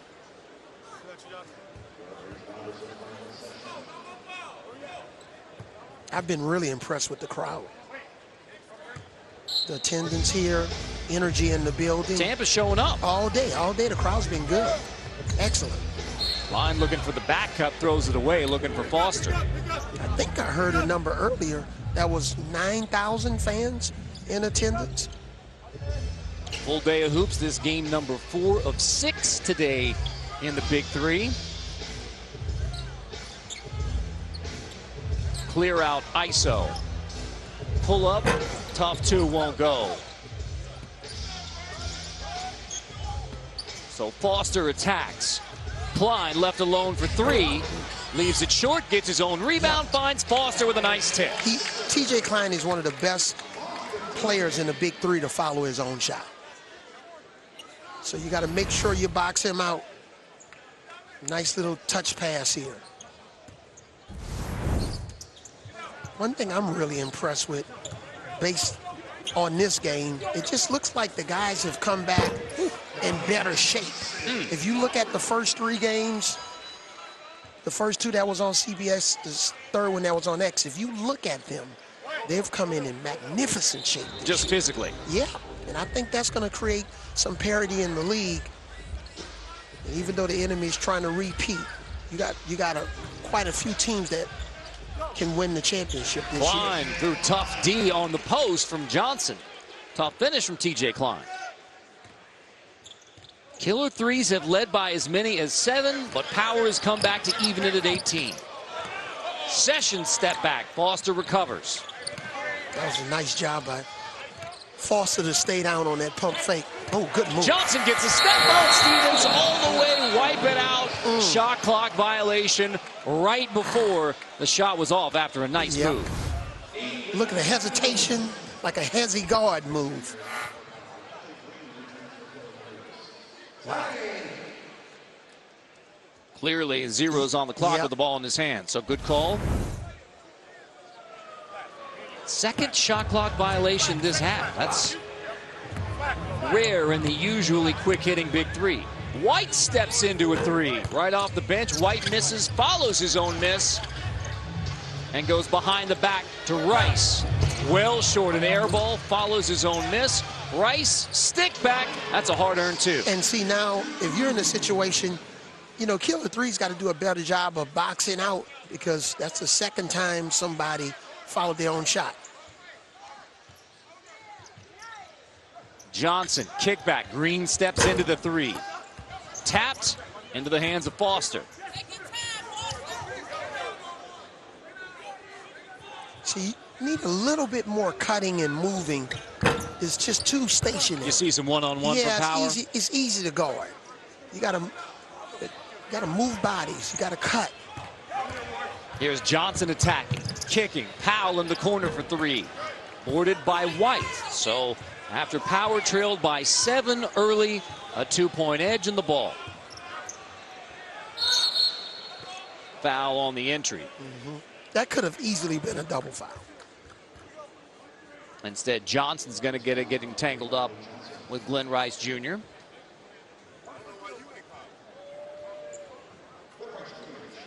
In the big 3, you got to be ready on this first free throw.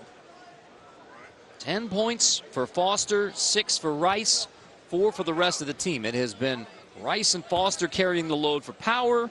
Green and Powell doing most of the scoring for the killer threes.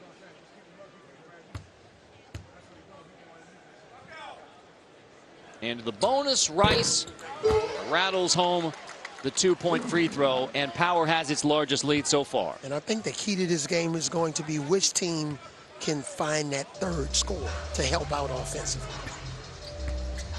They played through White early. He got a long break on the bench, and now White aggressive. Backing in on the post, spins baseline, misses over Powell. Fight for the rebound, won by Rice. Who's going to kick it out. Foster straightaway 3, buries it. Power from 7 down has a 7-point lead at the half. Power fights back against killer threes. Whenever you can create those 2-on-1s or create double teams on the post. Nice, see, there's 2 on the ball. Nice, beautiful kick out. 13 first half points for Marcus Foster to lead the comeback effort from Power. Slow out of the gate. They lost a close one last week. But a Power in the big 3, trying to get back on track. They come from 7 down to have the 7-point lead at the half. Heck of a first half for Foster. Knowing the strengths and weaknesses of your teammates, getting them in the right spot. And you know, you gotta have your hands ready. When you're wide open, your hands gotta be ready. An Old Dominion reunion, Rachel DeVita and Nancy Lieberman. Down big in the first half. What did you do to get back in it and take the lead now? We tried to use everybody on our roster. I thought that Deshaun and TJ came in and played really well. We made a lot of adjustments on our defense from the game last week against Three's Company. I saw you last night in the elevator. You said you guys had a really good practice yesterday. What was the focus of that practice?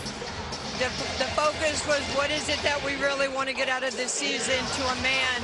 We have a great group of talented guys, and we all decided we had to have a plan in place, and it's working. Thanks, Nancy.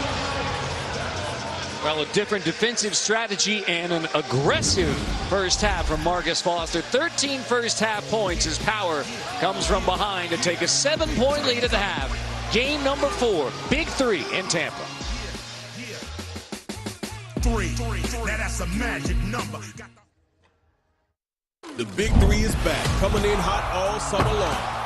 Baltimore, Newark, Anaheim, Portland, Cincinnati, San Antonio, Nashville, and Boston. This is Fireball 3. It's a hard-nosed, trash-talking brand of basketball where they still bang down low and they still play tough D. Hall of Fame coaches and NBA superstars. And we're coming in hot to a city near you. So grab your friends, grab your family, and get your seats now at big3.com/tickets. Next Saturday, it's a Big 3 doubleheader from Baltimore.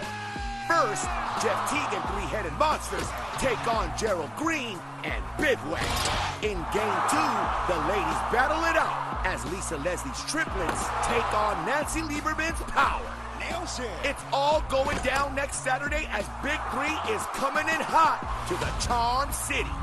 1 p.m. Eastern, all the way live, right here on CBS. Big 3 from Tampa, Florida. Carter Blackburn, Avery Johnson, Rachel DeVita, Brian Scalabrine. Power down 7 early, and yet Marcus Foster offensively. And you heard Rachel talk with Nancy about the defensive changes for Power. They were able to slow that hot start from Dante Green and Josh Powell. Yeah, and that's the key. Whenever you go from week to week, what areas can you improve on? Their focus was on defense. I talked to Nancy this morning also, and she talked about, hey, we got to do a better job of guarding the ball. On their closeouts, their closeouts weren't very good last weekend, and they've made that improvement defensively, and that's why they have a 7-point lead. Well, breaking out the truth tree, you said Foster had some defensive lapses, but he made up for it with his offensive game. Yeah, and he understood, cutting to the basket when he has an advantage, got the defense on their heels. Nice little hesitation. He's really a strong right-handed driver. And then to be able to knock down this three when his teammate creates a wide-open shot for him. The three descended to 25.5 for Marcus Foster. So you see what he had last week, 15 points, and that 2-point loss for Power against Three's Company. So far, 13 in the first half. Let's check in with Scal and Charles Oakley. Oak, what's up? You had the lead. What do you got to do? We got to stay focused. They getting all the 50-50 balls. They going downhill. We going to the park. So we got to change that. We got to go downhill and put a lot of pressure on them. We just got to stay focused and know what we're doing every time, on every possession, because every possession is the key. Sessions is one of the better players in this league. He hasn't played well so far. What do you need from him? Say it again? Sessions. What do you need from Sessions? We need Sessions to run the team. Know that, like I said, he went to the hole one time. You right there at the rim, you try to pass to another guy right there at the rim. We're not playing smart the first 2 weeks. I think we just got to relax and realize that, hey, we've been there before. We know what it takes to win. Let's come out and show everybody we know how. All right, thanks, Oak. All right. So hoping for a better half from the captain, Franklin Sessions. That's the one thing about the big three. You can't hide. Right? There's nowhere to hide. You have to perform. You do not want to be the weak link. Only 2 points in the first half for Franklin Sessions. It's great when your coach has different expectations, high expectations for him. 8 for Josh Powell, 5 for Dante Green to lead killer threes. Here's Session. First play of the half goes Session to Powell, boarded by White. Powell started off the game with a 2-point jump shot, mid-range. We'll see if he can continue in the second half. Session attacked on Foster, kick back. Green for 3 in the corner. That's a big one from Dante Green. But that's the aggressiveness that Coach Charles Oakley wanted from Sessions. Sessions got on some colorful looking shoes. Deep 3 from Rice, well short. Going to be a foul called on the rebound. Looks like it's on Foster. Josh Powell joined the club with the... Look at the push here in the back. A little too aggressive going for the rebound against Session. Rattles out for Green, boarded by Rice. He's going to clear it. Glenn Rice Jr. attacks. Session nearly got the block from behind. Against 2 defenders, Rice finishes off the glass. Yeah, and see, when you're a professional scorer like Glenn Rice Jr., man, you're talking about scoring in traffic. Green spins on White, kicks to Powell for the triple. Session nearly got the board. Foster clears it. Rice thought about the 4. Shot fake attacks on Powell. Back-to-back buckets for Rice. Boy, but because he has 4-point range. Oh, got a technical foul.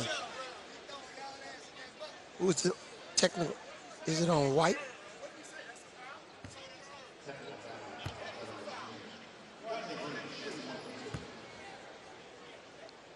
Going to make sure that is on White. White's certainly the player contesting it for Power. Green gets a technical shot. Nancy Lieberman wants to make sure White doesn't get tossed out of this game. Yeah, I don't think it was Glenn Rice. It was on White. And see, that's the one thing you don't want when you're trying to protect the lead. You don't want to give up offensive rebounds, turn the ball over, and you definitely do not want to get technical fouls. So that's 4 straight for killer threes after Power had its largest lead of the game at 8 points. Because what happens is it's all about momentum. The momentum can change in a minute. Well, the official word, the technical foul was on Glenn Rice Jr. So White was the one who was most upset, but the technical was called on Glenn Rice Jr. Green backs in on Foster off the window. He must have said something that we couldn't catch on the replay. Royce White wasn't far from getting a technical himself. But you see, Nancy Lieberman, that's part of coaching. You got to get your team back focused again. Rice takes it right to the rim. After killer threes cut an 8-point lead down to 2, ball back into Rice's hands. Yeah, in that situation, you see Josh Powell was guarding White. He's got to slide over and help in that situation. Session nearly throws it away. Green launches a deep three. Long rebound run down by Session, setting up Powell. Foster tip out. It's pretty interesting when, 4-point shots are attempted. The crowd, even before the ball even gets to the rim, they're all excited. Clyde the Glide, the commissioner. Advocate for the league. Always good to see Clyde. Yeah, Mario Chalmers, game winner. Powell lost it out of bounds with Rice defending.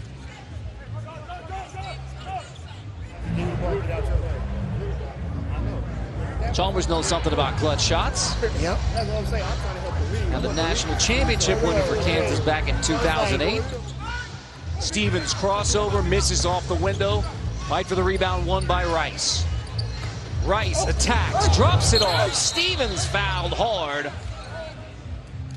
And Chalmers hit that game winner in week 1 to defeat Power.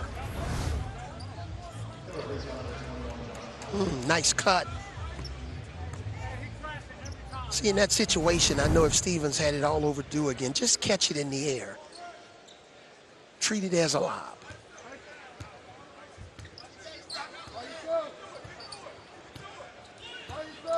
Taking a long time. There's a 4-point shot. Rice with a shot clock winding down. Tap out into the hands of Session. Session tries Green for 3. Session gets the tip into Franklin Session on the offensive glass. But you can see Franklin Sessions getting into the game more here in the second half. Coach Oakley specifically called him out at halftime. I love when players accept the challenge from their coaches. 4 points, 4 assists now as Foster knifes his way. Foster hard attack to the rim, Power by 4.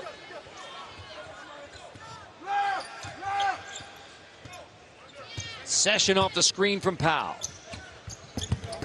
Franklin Session missed in tight. Another follow on the offensive glass, but he can't finish.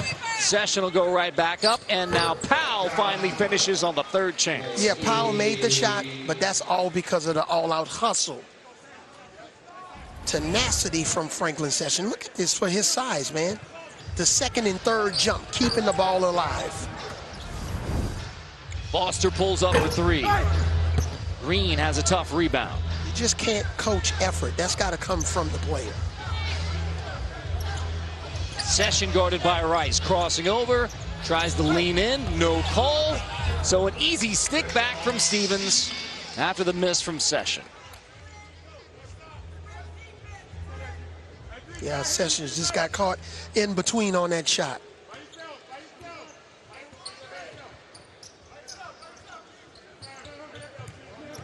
Green's going to turn around on Stevens. Off the window, Green. Tough finish. That's like a George Gervin, the Iceman finger roll. That's George Gervin all the way. How do you defend that? You can't. Rice pulls up for 3. Session has another rebound, and then he's bumped by Foster. Speaking of George Gervin, fortunately, August 4th, the Big 3 will be in San Antonio, my old stomping ground. With the Iceman in the house. The Iceman in the house. You looking forward to a little homecoming in San Antonio? Yeah, a little home cooking. I'll show Rachel and Scal, you know, what places to dine. And Michiera? Yes, sir. You already know. See, I don't. We got the San Antonio connection here. I was just a Spurs fan while Avery was leading him to championships. Powell off the window. There's Felder, misses the stick back. A chance at an easy two. Klein clears it. Boy, sometimes you don't get those back again. Foster, nice crossover. Step back. Foster can't finish.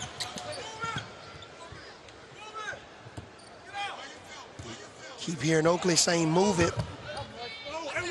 Green rolls out. Klein in the corner. Now here's Foster, step back three. Left alone, nearly got the spin.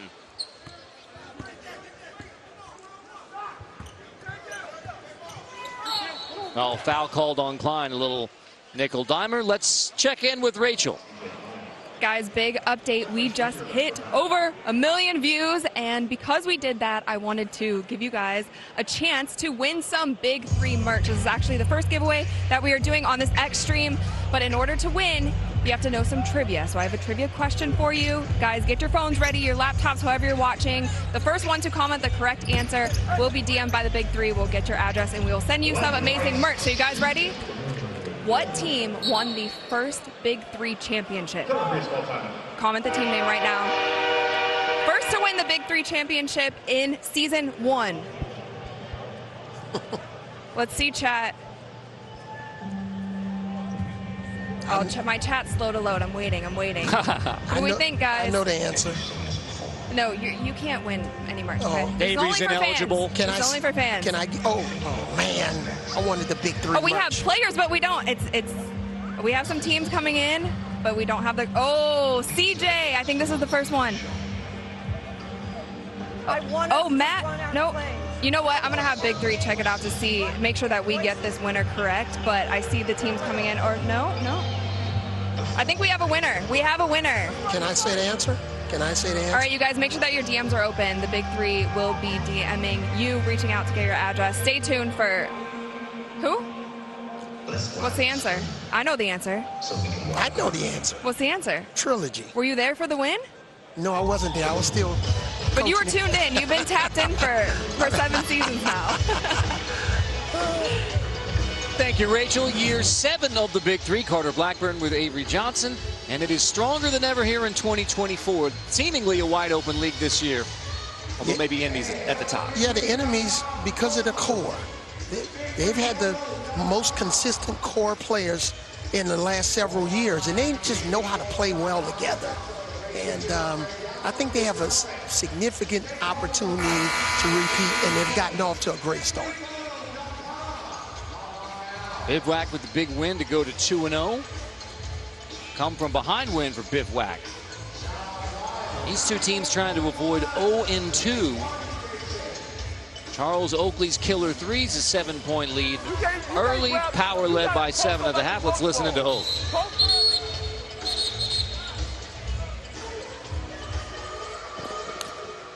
A frustrated Charles Oakley. It don't matter. Bring it to him. Post up like you want it. Give it to him. Let cut through.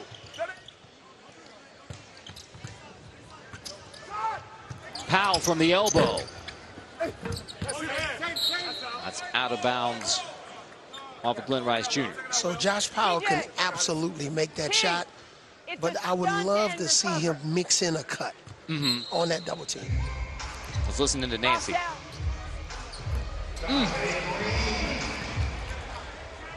Dante Green, tough 2. Killer threes back within 2.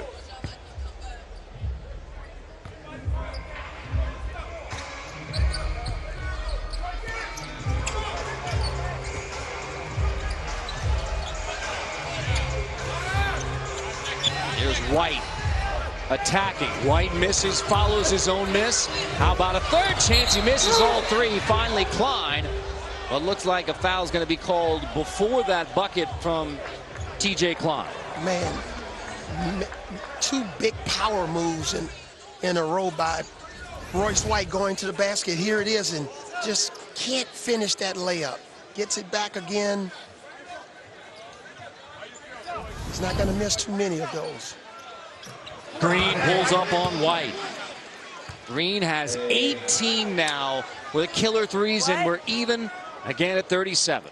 How about denying Dante Green first week, 20 points, 15 rebounds. No.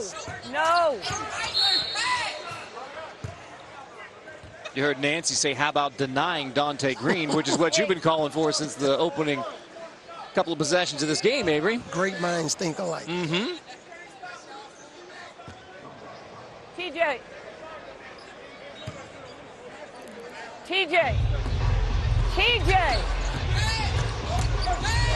White all the way down. Royce White attacks, Power back on top. That's what I said a minute ago. He's not going to miss too many layups. Deny that. Deny it.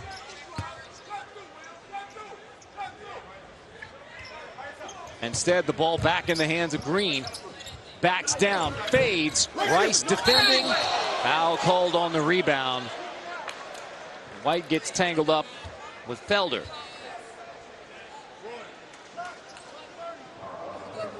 Well, it didn't deny Dante Green as effectively as Nancy wanted.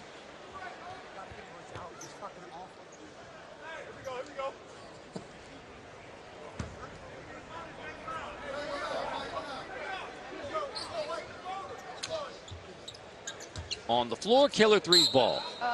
You're gonna go. Oh, Green lost it out of bounds. But it was technical foul, another one. Wow. If that's on Rice Jr., he's gone. Is it on Glenn Rice Jr.? Yes, it is.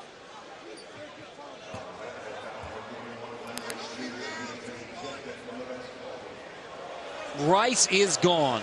Second technical foul on Glenn Rice Jr. You see the reaction. I mean, he was stunned. Let's go. Hey, Glenn, come here for a minute. Glenn, come here, Glenn, please. Glenn. He didn't want to leave the court. No. Glenn. Hey, yo, we want to challenge the out of bounds.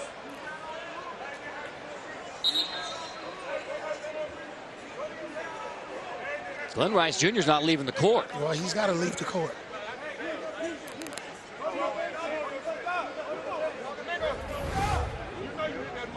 Hey, can you, come on, let's go. Can we stay focused on the game at hand? And I wish you would push up and do anything. I'm whooping you.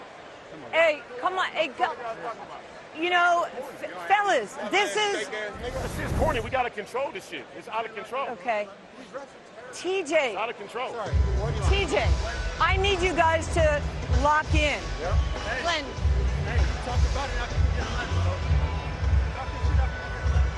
You can see all of the different raw emotions. Okay. Oh, it's wrong. Okay. Yeah. Next play. Rice with 14 points and 7 rebounds for Power, and he's headed to the locker room with 2 technical fouls.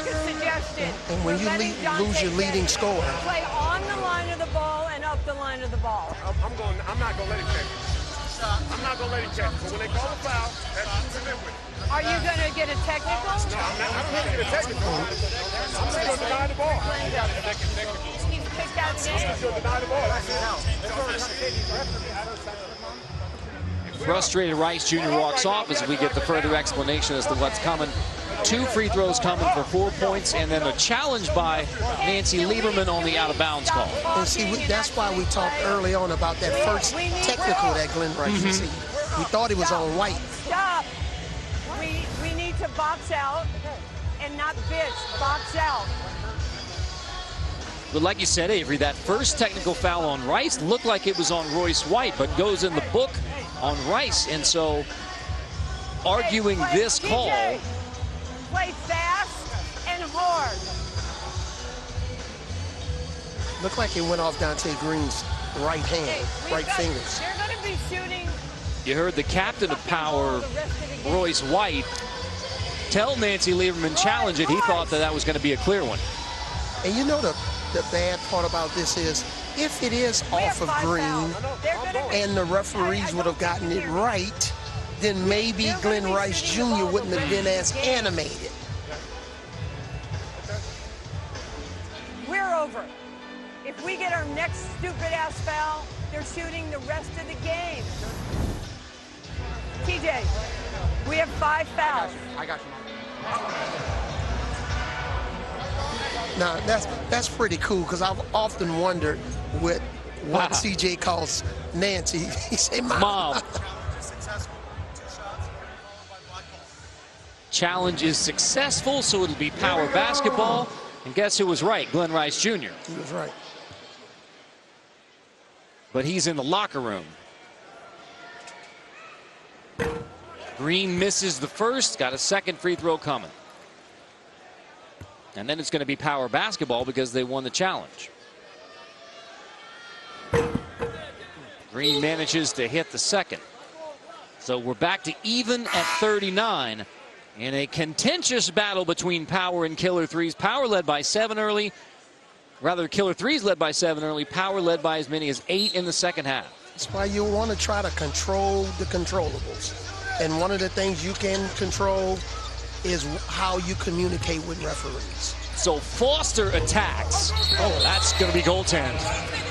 Count the bucket for Foster. So the leading scorer for Power, Marcus Foster, going to have to carry more of the load with Rice in the locker room. And remember, you know, at halftime, when we started the second half, Power was clearly in control of this game. A 7-point halftime lead. Green, nice spin on White. Can't finish. White has the rebound.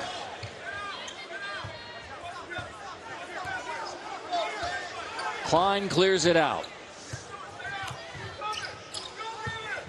Foster with the shot clock winding down on Felder. Foster attacks again. You can tell that Foster knows his role now that Rice is gone. And that's where you got to try to get your scoring from. With Foster, Marcus Foster, with Glenn Rice Jr. in the locker room, he's got to be overly aggressive. Back-to-back buckets by Foster since it was tied at 39.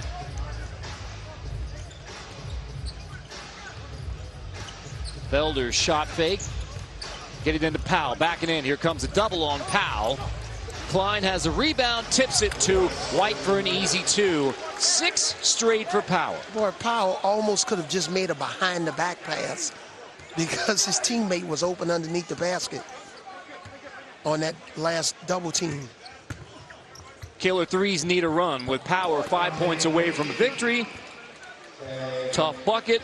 Back to a 4-point game. Yeah, and once you get it 4 points are inside, then all of the different shots are available to you. A 4-point shot, a 3-point shot. Just go. You're good. You're good. Go. Just go. Just go. Marcus! White takes it on Powell on the wing. A foul is called by Powell on an aggressive drive from Royce White.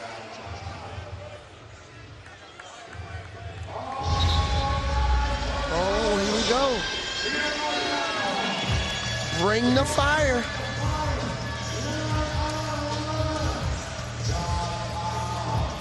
Fireball in the big 3 as Power tries to go to 1-1, avoid the 0-2 start. You have 10 seconds to get this shot off. White straight away. White banging with Powell. In tight. Powell gets the block. No shot. White didn't get it off. Excellent defense by Josh Powell. He held his ground, played defense without fouling. Man, these are 2 tough, rugged.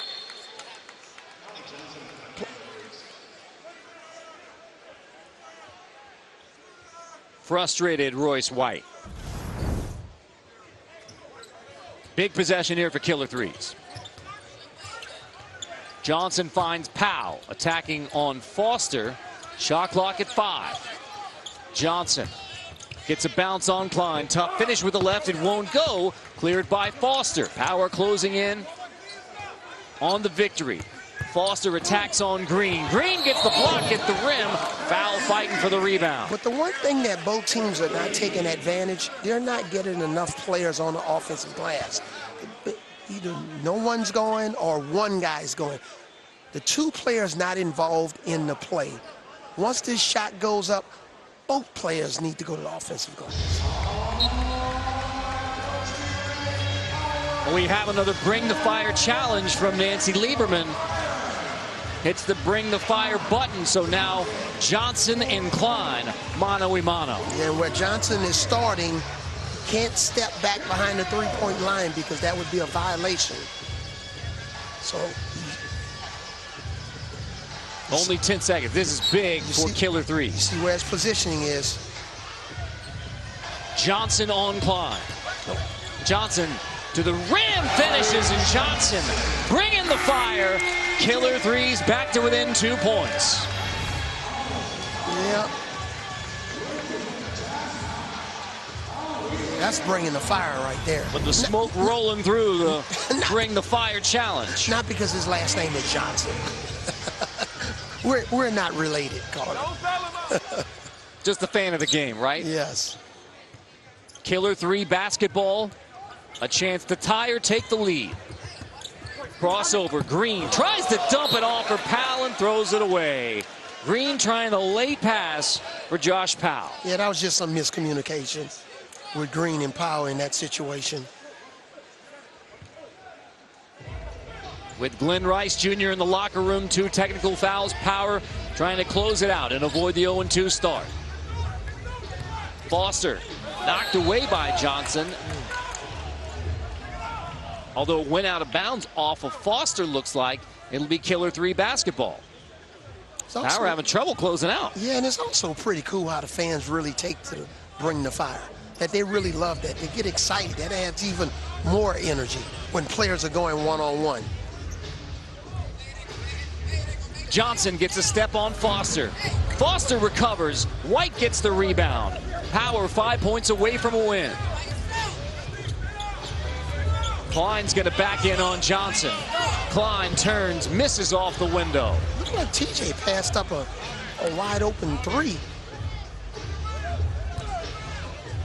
Powell on the post, turnaround on Foster, and we're even at 45. Anybody's ball game, playing the 50, have to win by 2.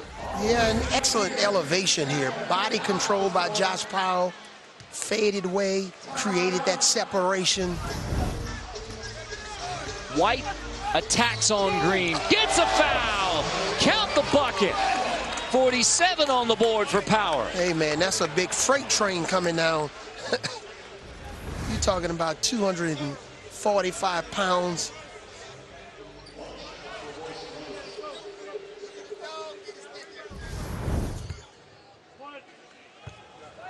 Chance to get him within 2.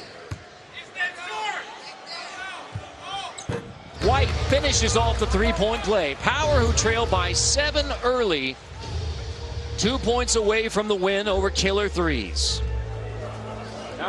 Three-headed monsters and triplets getting set for their matchup next. Johnson tries a 3 over Foster. White has a rebound, foul called as Klein and Powell get tangled up fighting for the rebound. Down to the wire again between killer threes and Power. They lost 2 close games in week 1. It'll be Power basketball, 2 points away from the win. Come on. Green guarding White tightly. White tries to spin. Shot clock under 10 already. White one-on-one on Green. White backing down. Turnaround. Green fouled. White will have a chance at the free throw line to get to 50 and the win. Man, Royce White has been focused from the first possession of the game when he posted up on the right box. He said he was going to be more of a threat to score, and that's what he's been, especially with Glenn Rice Jr. getting tossed out of the game with 2 technical fouls. White, the veteran of the big three, captain of Power.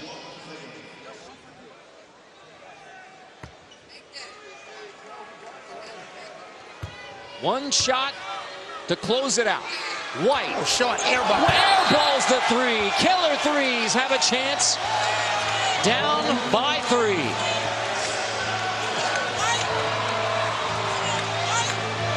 An embarrassing chance to win the game for Royce White. Yeah, he just kind of looked like he double hitched it, and it never had a chance when it left his hands. Now can Killer Threes take advantage? Johnson sets it up top.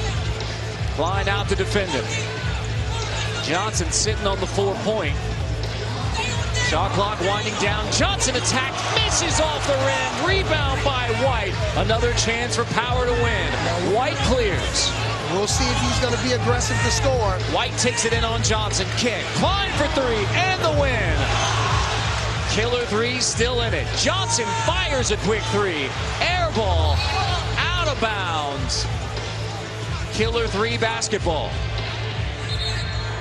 We see a little nerves there on these last 2 shots with Royce White's free throw and then with TJ Klein point blank wide open 3 that White created for him.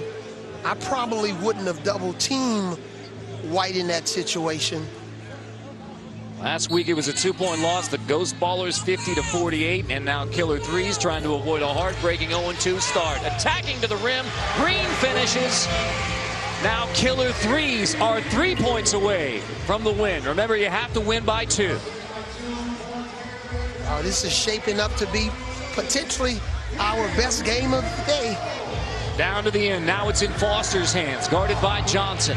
Foster step back, triple for the win. Power takes it. The step back jack from Marcus Foster. Power comes from behind to win it over Killer Threes, 51-47. Marcus Foster follows up his 15-point week 1 with the game winner here. Got a little bit of a look at his step back. Wow. Man, look at the reaction. TJ Klein was very instrumental along with Royce White. Foster with a game winner with Brian Scalabrine. Welcome to the Big 3. How you like playing where you have to make the last bucket instead of waiting for a clock to run out? Oh, man, that's just like playing in the backyard. So, you know, I'm happy to be a part of this. This is something special Ice Cube got going on, so I'm just happy to be a part of Power. Nancy Lieberman doesn't play around, played the whole game today. Yeah, she doesn't. You know, that's what we talked about when she drafted me. You know, she wants me to do a lot of different things, but, hey, I like a coach like that, and that's why I'm playing so well for her. Congratulations. Thank you. White had a chance to win it. Klein had a chance to win it, but in the end, the ball in the hands of Marcus Foster. So avoiding that 0-2 start. Power now 1-1. Killer Threes with back-to-back heartbreaking losses to begin the season. Killer Threes had the early 7-point lead, but Power wins it 51-47. Back with more from Tampa. Big 3, balling all summer long.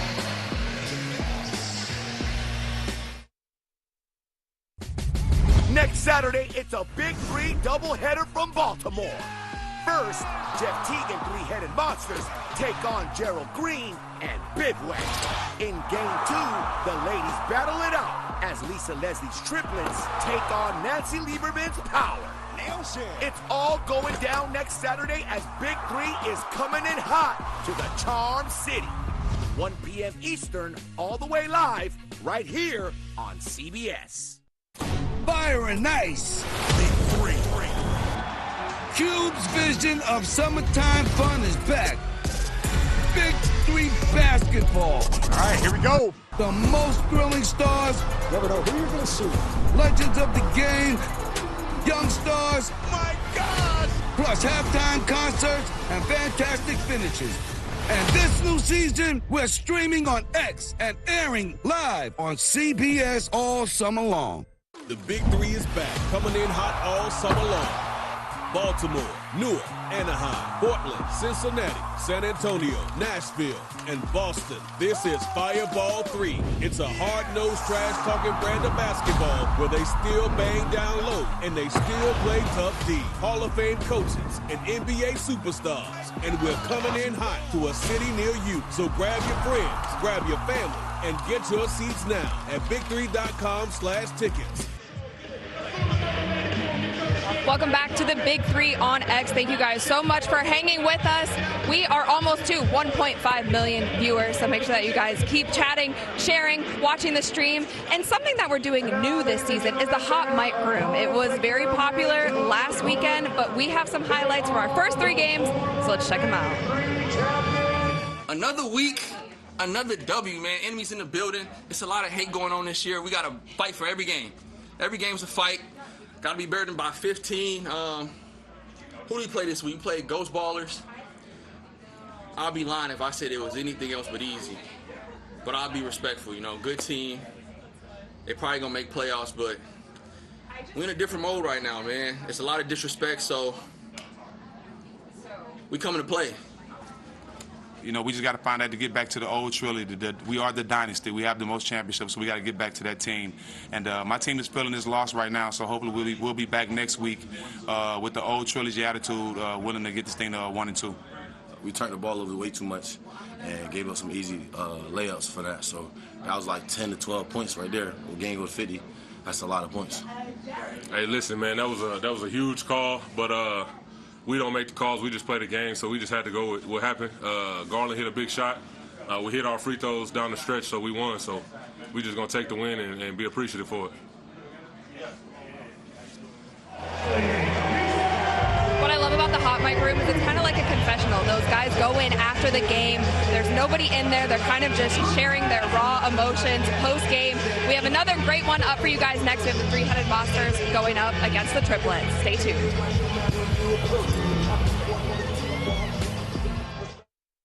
Big three. Yeah, yeah, yeah, yeah. Big three. Come on. Yeah, yeah, yeah, yeah, yeah. Three. Now that's a magic number. Got the homies balling out for the whole damn summer in that 4-point circle with that ghost ball of purple. If you check the roster, got a 3-head monster. Now them killer threes are like killer bees. Start dropping threes like trilogies, like companies, like PIGs. Got them ball hogs hogging that 3-on-3. We got the power to do it BIG. We got Tri-State coached by the DOC, so don't hate on Lisa Leslie the Great. It's Nancy Lieberman, head coach, leading men. We got new teams, we got new schemes. We got bivouacs, aliens, and enemies. And they coached by the glove, commissions the glide. Coached by the oak, coached by the Iceman. No fighting, had to warn Rick Mahorn. They told Rick Barry half court looks scary, but it ain't. Unless you caught in the paint.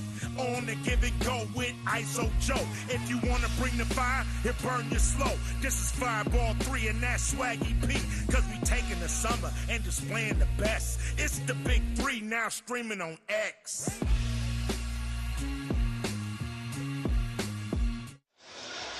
Big Three on fire in Tampa, Florida. It is game number 5 of 6. The three-headed monsters trying to go to 1-0 against Triplets. We've already seen some action-packed games here in Tampa, here at the Yuengling Center. Enemies, defending champs, win at 50-36. Tri-State, and then Bivouac with the game-winning free throw after Three's Company had a timeout that they didn't have, and then Power with the game winner from Foster and the end. Carter Blackburn, Avery Johnson back courtside here at the Yuengling Center. Well, the three-headed monsters with a big win, a chance to go to 2-0. They have a new star in Greg Monroe. Yeah, Greg Monroe. He's a guy that's had a long career playing in the league. He's unorthodox, left-handed. You know, really good player, post-up player. We'll see if he can what he can do on the perimeter. 10-year NBA veteran, all the way back to 2010, the 7th overall pick, and he was terrific with 14 and 9 versus the Aliens. And now, as we talk about the Triplets, there is one man you talk about with Triplets basketball, and that is the staple of the Big Three, Joe Johnson. Yeah, Joe Johnson. Had the chance to coach him when I was coaching in the league, and Joe, man, he's just a walking bucket. He gets buckets when he gets out of his sleep, plays through contact. He's got the step back, the mid-range, the hesitation. Now he puts you to sleep with the pull-up. That's one of his patented shots. Three-headed monsters trying to go to 2-0. Marcus Teague, co-captain. Greg Monroe, co-captain. Jeff Teague is out today. Big loss for three-headed monsters. Johnson, Pargo, and Pargo. Jeff Ayers and Jamario Moon for Triplets trying to avoid 0-2. Three-headed monster defeated the Aliens 51-to-46 in week 1. Enemies took out the Triplets 50-to-44. Lisa Leslie, the 2019 Big Three Coach of the Year, 5th season as Triplets head coach.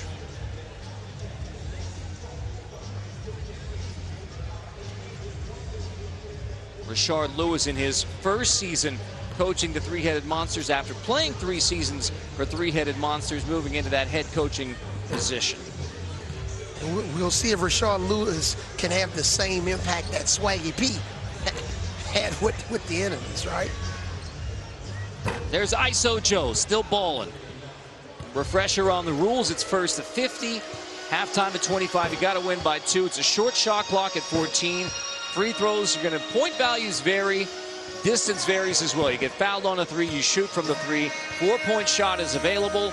And coach's challenge, bring the fire. We saw 2 in the last game. Players going one-on-one on a coach's challenge on a shot. We didn't see a 4-point shot in our last game. Let's see if we get one in this one, Carter.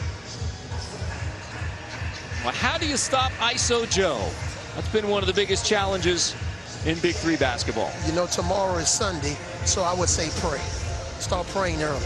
The 2-time Big 3 MVP, 17 NBA seasons. And you know what I love about ISO Joe is he talks about, you know, how his relationship with Coach Lisa Leslie. He really respects her. Obviously, she had a phenomenal career. Talking about Nancy Lieberman, what about Lisa Leslie?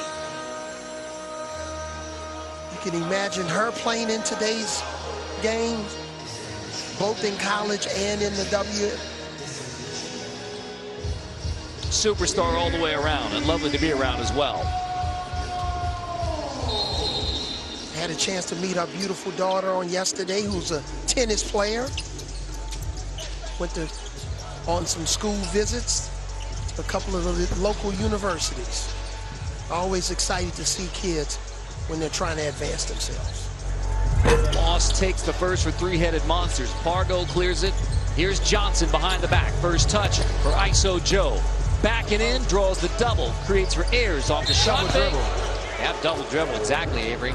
Yeah, in that situation, Joe was a little disappointed because he created that open shot for Jeff Ayers. He's got it, and he was late in the shot clock.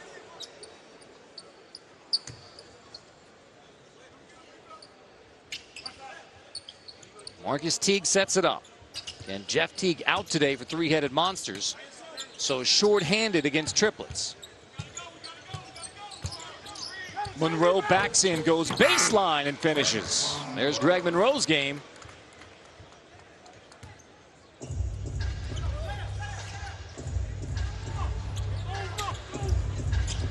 Ayers in the ISO. Here's Johnson again. Switch out, Monroe guarding Johnson. So Johnson takes it himself and hits his first shot. And you notice the 2 guys we're featured, Monroe, you know, back to the basket. Can he get his face-up game into it? Joe, we know that's like stealing. Marcus Teague knocks down the 3.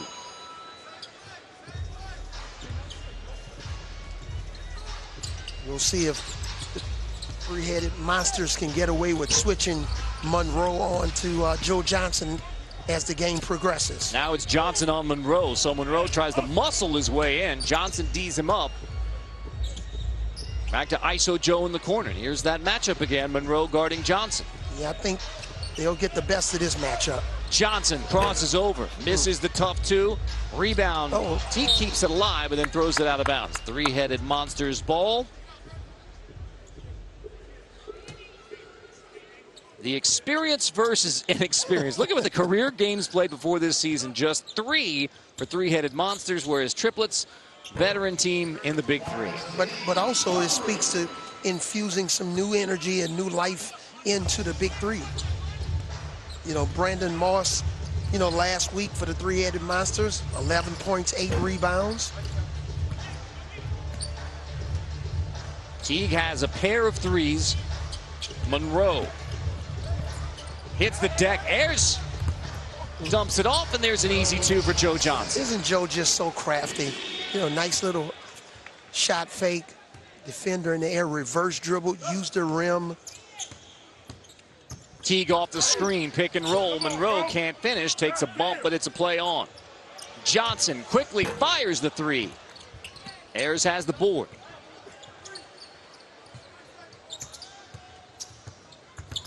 Pargo, step back from the free throw line, spins in, friendly roll for Jeremy Pargo.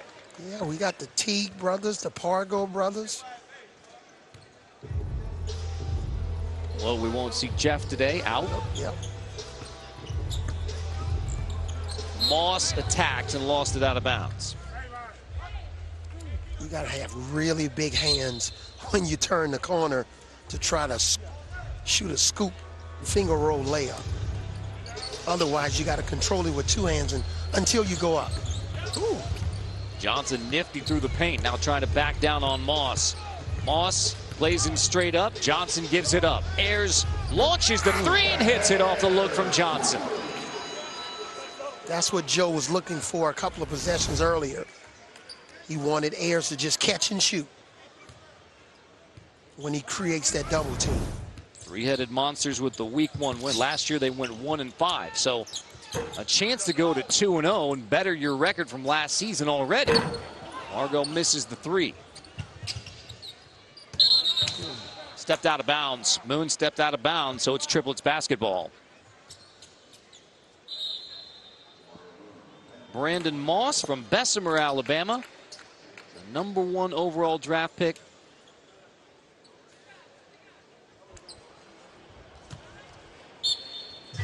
And you guys, Brandon Moss, a.k.a. Body Bag, just so I want everybody at home to know, that's his nickname. Moon gets bumped by Monroe. Monroe clears it.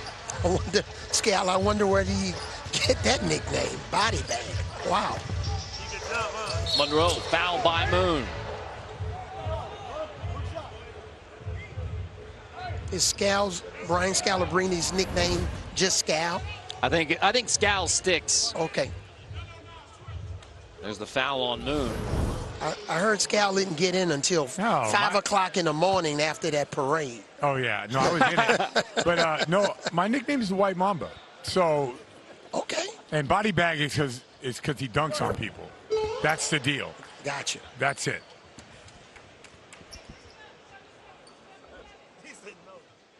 Three-headed Monsters have the 1-point lead.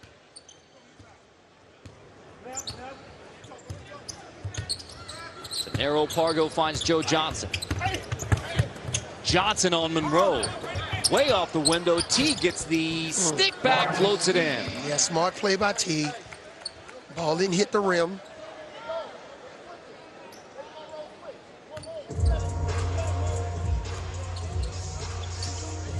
They're trying to force this switch here with Monroe. Johnson gives it up. Pargo launches the three, deep three, Gennaro Pargo.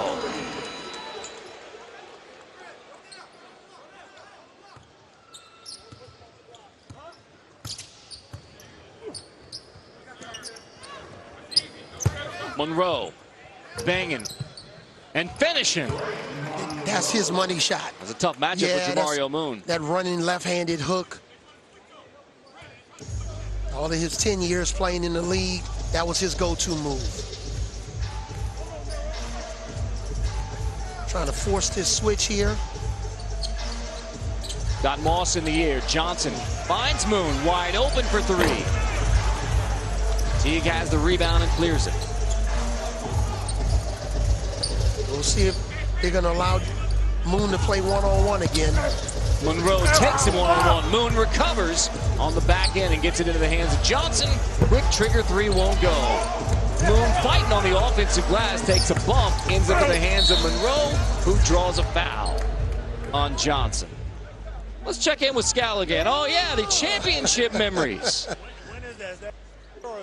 Yeah, that's yesterday. Avery, when was yours? Partied like it's 1999. That's it, right? That's it. Wow, what happened to my body? I don't have that body anymore. Good Lord, do not show that picture to my wife. Avery, when you guys do the parade, it's around the Riverwalk, right? That's right, yep. We had about 300,000 fans at the Riverwalk, and then we took it inside to the Alamo Dome, where we had, what, 45,000 fans. Nice. Not to brag, but I think we had 2 million. And there's my guy 5-0 in the back, David Robinson with his dad. Man, that was some great times. That was huge for the city of San Antonio. Championship #1. I mean, end up with 5, but that championship run to 99 was special. Yeah, I'm curious if Scal had Jaylen Brown as the MVP or Jason Tatum. I wonder. I had Jaylen Brown because I look at the defensive side of the ball. That's what happens. When you don't play defense and you get old and analyze, you analyze the players that actually do. Johnson on the wing. Fires the 3.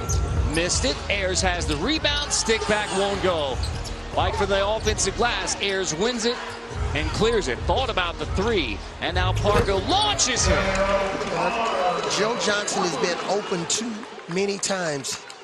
Cannot allow him to stay open. But nice pass here by Ayers. Pargo ready to shoot. Nice move, Teague. Step back. Finishes. Marcus Teague. Sweet. Yeah.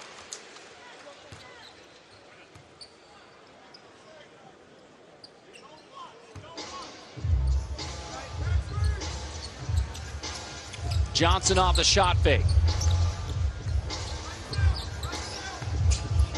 Look at the movement by Pargo. This is the 3, but you like the movement. I love the movement. People, you know, you think when you're playing 3-on-3, you can still move.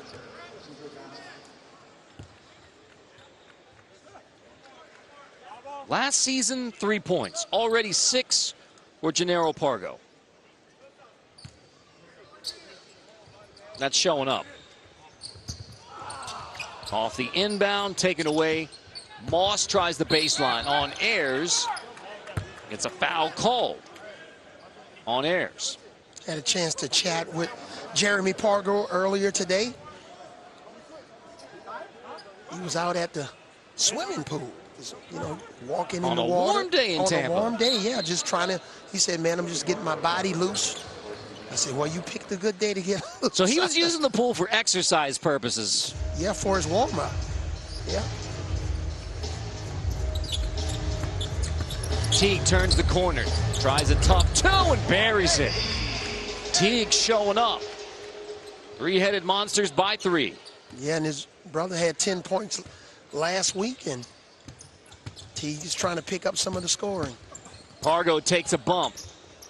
Kicks it into the corner. Jamario Moon missed the 3. Ayers on the offensive glass.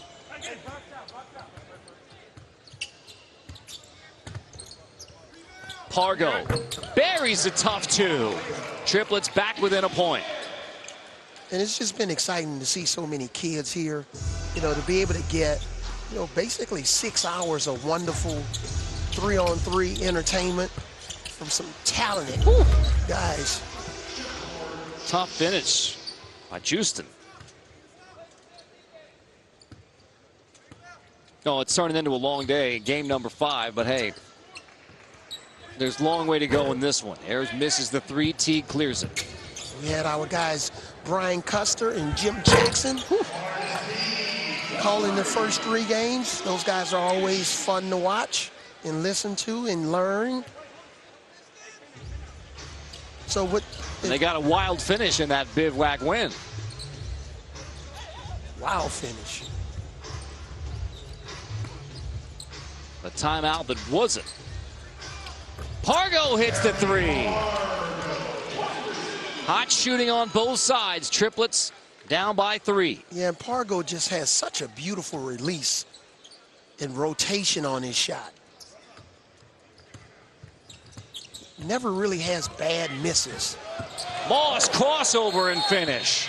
Beautiful move by Brandon Moss. That sends us to halftime. 3-headed monsters have a 5-point lead. Moss with the tough finish to make it 25-20 at the break. Yeah, he puts Ayers on skates there, side to side. Nice little right-handed scoop shot. 3-headed monsters looking for a bounce back year, a chance to go to 2-0 after they won just 1 game last year. Let's check in with Rachel.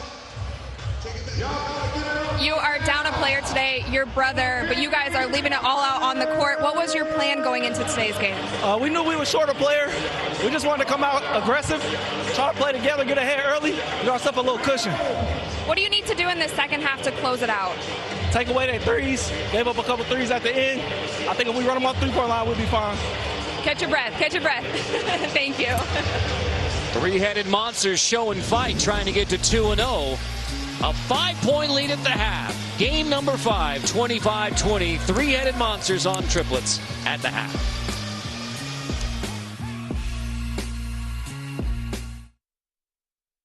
The Big Three is back, coming in hot all summer long. Baltimore, Newark, Anaheim, Portland, Cincinnati, San Antonio, Nashville, and Boston. This is Fireball 3. It's a hard-nosed, trash-talking brand of basketball where they still bang down low and they still play tough D. Hall of Fame coaches and NBA superstars. And we're coming in hot to a city near you. So grab your friends, grab your family, and get your seats now at big3.com/tickets. Next Saturday, it's a Big Three doubleheader from Baltimore. First, Jeff Teague and Three-Headed Monsters take on Gerald Green and Bivouac. In Game 2, the ladies battle it out as Lisa Leslie's Triplets take on Nancy Lieberman's Power. It's all going down next Saturday as Big Three is coming in hot to the Charm City. 1 p.m. Eastern, all the way live, right here on CBS. Three-headed monsters won in week 1. They're 1-0, a chance to get to 2-0, a 5-point lead on triplets at the half. Carter Blackburn, Avery Johnson. Well, as you heard that interview with Rachel, three-headed monsters knew they would be without their captain, Jeff Teague. Marcus Teague is stepping up big time to carry the load. Yeah, Teague has been sensational in all facets of the games. He's been really good defensively, but offensively. You know, make a mistake, going to the three, he makes you pay. Missed shot here, doesn't hit the rim, right place at the right time. Now he gets downhill with the little one-legged step back, a la Steve Nash. And again, he's got his three-ball working mid-range. He's scoring in the paint. Been all-around terrific player to start the first half.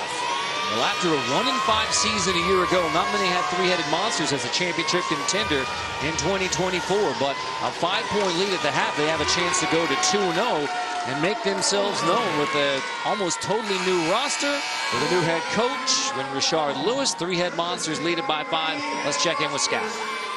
Got your name called, had to deliver. Yeah, just call my name. That's simple. You know, you didn't play a lot last year, you didn't play a lot last week, but you got an opportunity to get something going. How important is it for you guys to have a spark? Very important. You know, we know Joe's our best player. Jeremy's a big part of that too.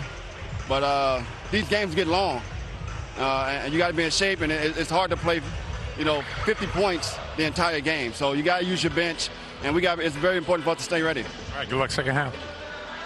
Gennaro Pargo with a couple of made threes, 6 points.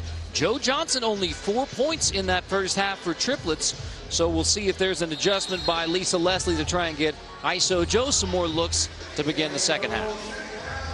And it was a tough week 1 for the triplets, especially losing to the enemies 50-44. Joe Johnson had 22 points. So this team basically goes as Joe Johnson goes, and you know, he can't have another 4-point half. If he does, then this game could potentially get away from the triplets. 22 points in the loss in week 1 for Joe Johnson. The triplets who lost in the championship game a season ago. So a team who is expected to contend for the title, potentially dealing with 0-2, and a surprise team, three-headed monsters, a chance to go to 2-0 a season after they won just 1 game. And the championship game this year, Carter, is in Boston. Johnson hits the triple. So there's Joe Johnson showing up to begin the second half. And Joe saying, I want to try to get back to Boston and celebrate the way the Celtics did. Teague pulls up on Pargo. Gets the second half started. Marcus Teague stepping up with Jeff out today for three-headed monsters. Pargo all the way to the rim. Kick out. Johnson. Back-to-back threes. Joe Johnson showing up in the second half. You think Lisa Leslie had a little bit of a talk with him at halftime? Back-to-back triples by Joe Johnson. He has all 6 points in the second half. Nice feed. Monroe draws a foul on Ayers. Let's check in with Rachel and a special guest here in Tampa. Here with a very special guest, Mike Bibby. You're not on the court today, but you're here watching. When did you play in the Big Three? I started the season, I was the captain of the Ghost Ballers. I got to pick, the Iceman, the coach. Got to pick the captains I have. I think I played from 2017 to maybe 19 or 20. I'm not sure. Or 20. I could play for 4 years. So it was good. It was helping the Cube start the league off and just be with guys that I played against and come back with that camaraderie. You're a good person to ask because you have been on this court. There is so much physicality, and you see them just putting it all out there, even though it's not 5-on-5, it's 3-on-3. Can you talk about that a little bit? It's not as easy as it looks. The first year we came in, everybody came in and thought it was going to be something easy. They came in to play, and they realized some guys were ready, some guys weren't. And, you could tell that guys went back home and worked on their craft and came in and were ready to play. It's physical now. It was even more physical back then because IQ wanted to see that style of game played. But it's just physical. That's the way the old school game. It's like an old school game.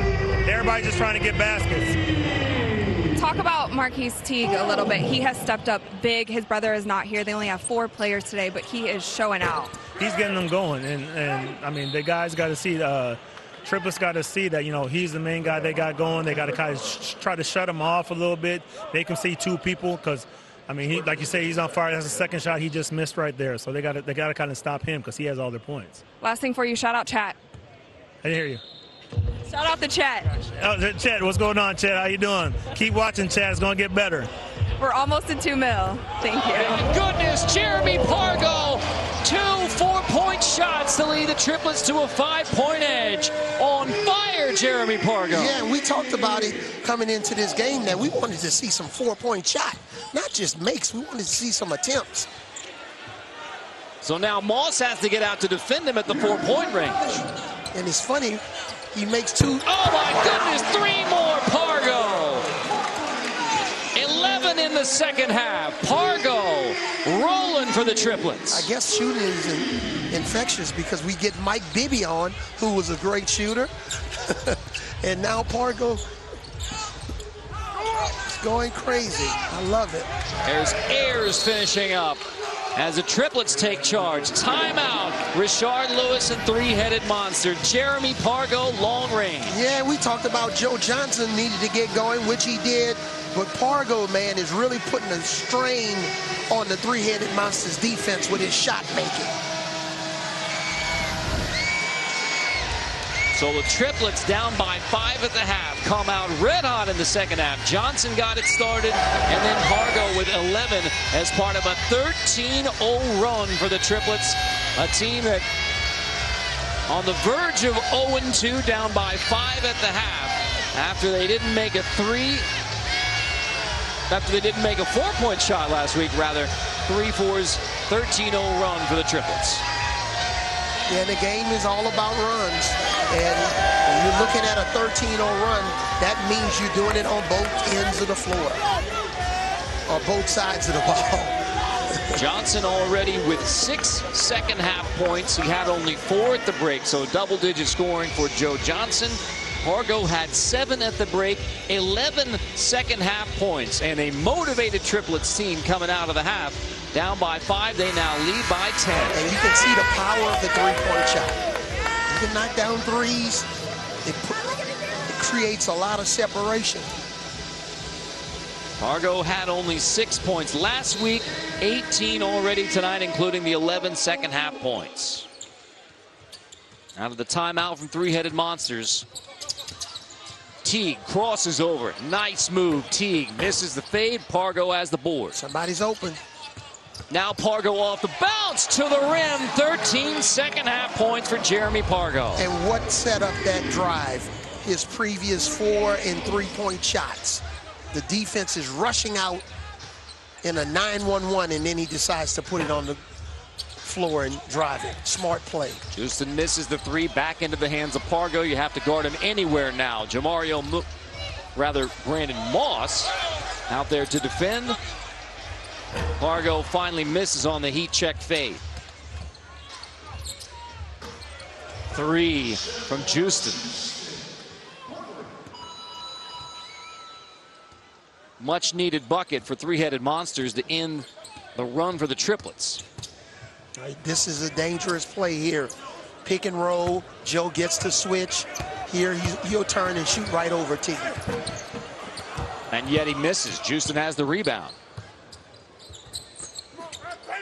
That one's knocked away, kept alive. Johnson drops it off. Moon finishes and one. Johnson kept it alive. Jamario Moon finishes. Unbelievable hustle here. Pargo, he's not only making winning plays offensively, he's diving out of bounds, saving the basketball. That's when you're laying it all out on the line, man. You're trying to do whatever it takes to win. From 5 points down at the half, now 7 away from the win. And Moon has a chance to finish off the three-point play.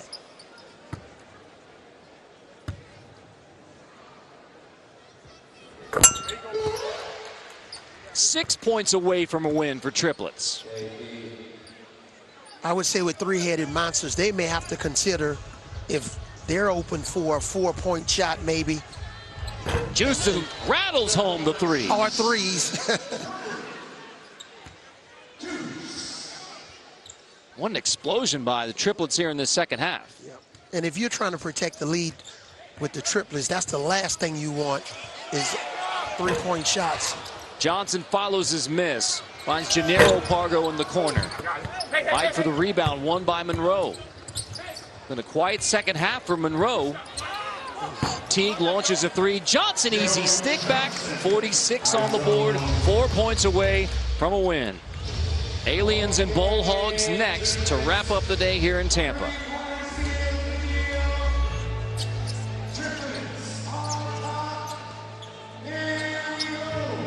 Four-point shot won't go. Houston gets the follow, finds Teague off the shot fake. And you see how hard that closeout is in the corner. You want them to play inside the three-point line, the three-headed monsters. Twos won't beat you right now. Monroe turns around on Johnson. Down by 10, playing to 50, got to win by 2. Desperation time for three-headed monsters. And even though a 3 wins the game, you don't need to take a bad 3. Now this is the mismatch they wanted. Teague reaches in and knocks it away, trying to D up Johnson. Now remember, 6 seconds on the clock.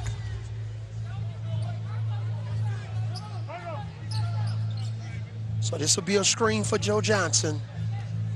He'll come to the right corner. Here he comes. Johnson, turnaround.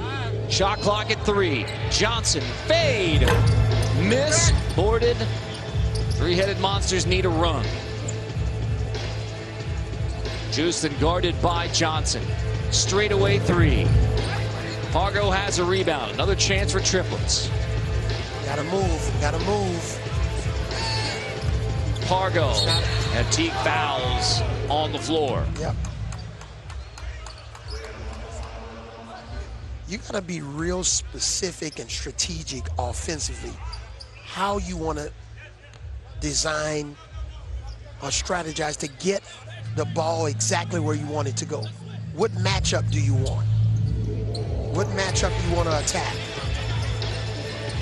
And Pargo guarded by Monroe. Step back 3. Pargo rims out. Moon keeps it alive. Johnson finds Pargo. Pull up 2. Triplets a point away from a win. Gennaro Pargo, absolutely smart decision. Take the mid-range 2. After the huge matchup in week 1, the loss to enemies, Triplets have a chance for their first win of the season. Moon off the shot fake, get it to Joe Johnson. A chance to end it. Johnson guarded by Monroe. Crosses over. Step back, Joe Johnson. Tap out. Houston has the rebound. They got the shot they wanted. Monroe banged in tight by Pargo. Yeah, they got the shot they wanted. They had the whole entire left side cleared for Joe. Good foul here by Pargo. Make him earn it from the free throw line.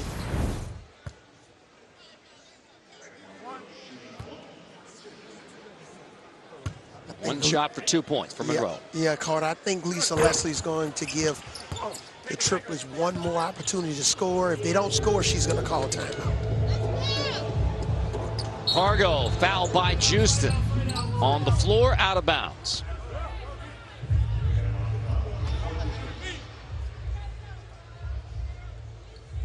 Ball Hogs and Aliens will wrap up the day here at Yuengling Center in Tampa, Florida. Hall of Famer Rick Barry. Here's Johnson. Monroe, same matchup as last time. Johnson, step back for the win. Second chance for Johnson to end it. Three-headed monsters still in it. Houston launches a quick three. Johnson runs down the rebound. Johnson attacks on Monroe. Kick to the corner. Moon, triple. Follows his miss. Johnson. Great pass. Behind the back. Moon. Fouled on the way up. And Jamario Moon will have a chance to end it. Boy, you know, sometimes you're thinking about making the right play, and look at this was the right play by Joe Johnson. Behind the back. Oh, bring the fire here.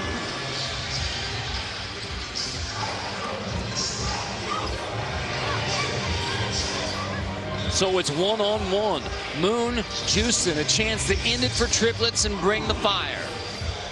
So if I'm Jamario Moon, I go to my best move here.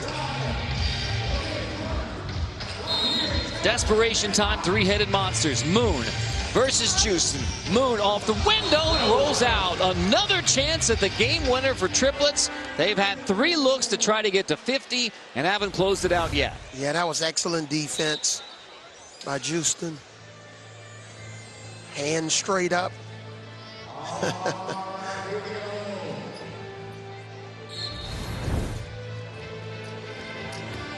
Teague attacks. Misses at the rim, foul called. It's just the Triplets have come up empty on those last several possessions. So again, I'm wondering with Coach Lisa Leslie, at what point, you know, does she call a timeout? 2-point shot.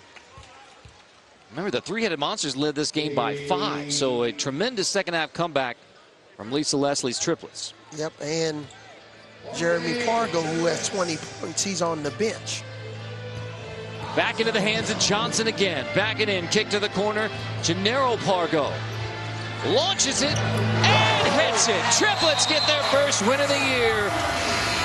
The winner from Gennaro Pargo. Some brotherly love there. Both Pargos put on a show today. He was in the left corner, so when you're in the left corner, look at it. So you got the defender, and then you have the sideline and the baseline, so it's basically 3 defenders in that situation, and he makes a tough fadeaway shot. Look at the excitement and joy. After the tough Week 1 loss to the enemies, Triplets win it. Let's check in with Scout. I'm with the brothers. You started this off, and you ended with the game winner. Got it going from 3 today. Told the team effort. Got an opportunity I was ready for. We got the win. How did that spark from your brother get you guys going in the right direction in the second half? I sparked him. All right, Teague scoring buckets. We got to get the fuck. We got to get up. We got to get up and get into him. We can't let it be easy for nobody. He did that. He got going himself. Yeah, it came from him. And I was fortunate to make some shots. I had the lead coming from the bench, and it was a good game for us, and we did it as a team. When you're aggressive, you guys seem to be unbeatable. You feel that pressure? No. I feel it from you. You like to apply that pressure on me being aggressive. But he had me being aggressive on defense, so it changed for us, and I'm happy it did. All right, thanks, guys. Thank you. 20 points for Jeremy Pargo, 12 Joe Johnson, 11 for Gennaro Pargo. And after the tough Week 1 loss, Triplets bounce back with a win. Three-headed monsters 1-1. So Game 5 is in the books. Triplets win it with a walk-off winner from Gennaro Pargo, 52-39. Game 6 still to come in Tampa.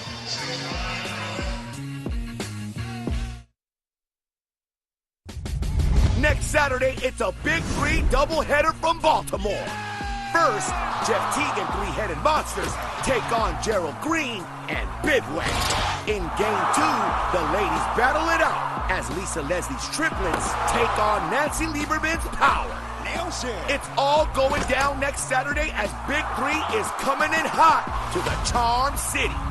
1 p.m. Eastern, all the way live, right here on CBS.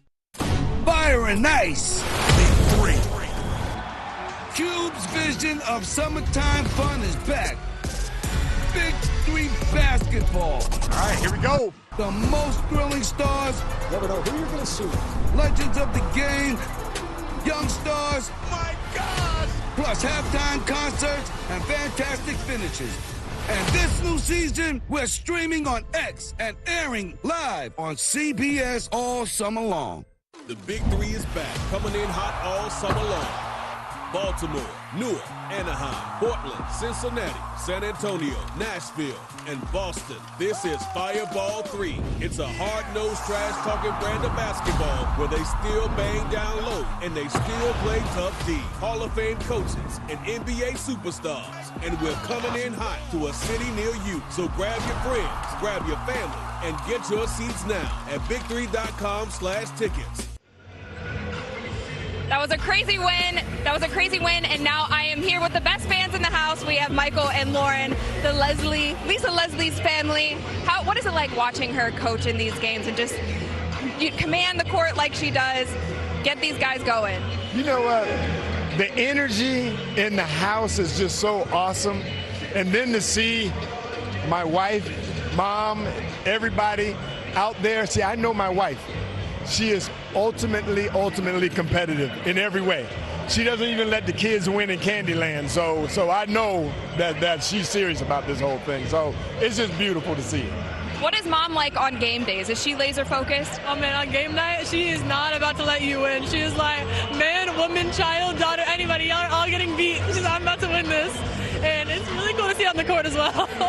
What do you guys like about the Big 3 atmosphere? It's so family friendly. We do things out of the box here. What has been some of your favorite memories from Big 3? You know, the best thing about the Big 3, I think, is that everyone is really being themselves. You know, it's one thing to have the sports element, but then you also have, you know, the entertainment element of it. You know, to have the hip-hop fans and the music and the game and then the whole swagger of the whole thing. I just love it. Oh, the woman of the hour is here, Lisa. Oh, she's still laser focused. Always. That was an insane win. How are you feeling? Oh, I feel so great. Winning is my favorite thing to do. And I thought we executed our offense so much better. Our defense was solid. But you know what? We got to win, and now we see, I think, power next week. So I heard you're even competitive at home. Everything. They know I'm winning in everything. Spades, Monopoly, dominoes. She'll try to win at least. Come on, y'all. Tell the truth. We on TV. Tell the truth. All I do is win, win, win, no matter what. Oh, I love that. And she won today. Crazy people in our house. Crazy. We'll have to get a behind-the-scenes camera one of these nights. There you go. Thank you guys so much. Hey, thanks for having us. All right. All right. Last game is coming up on X.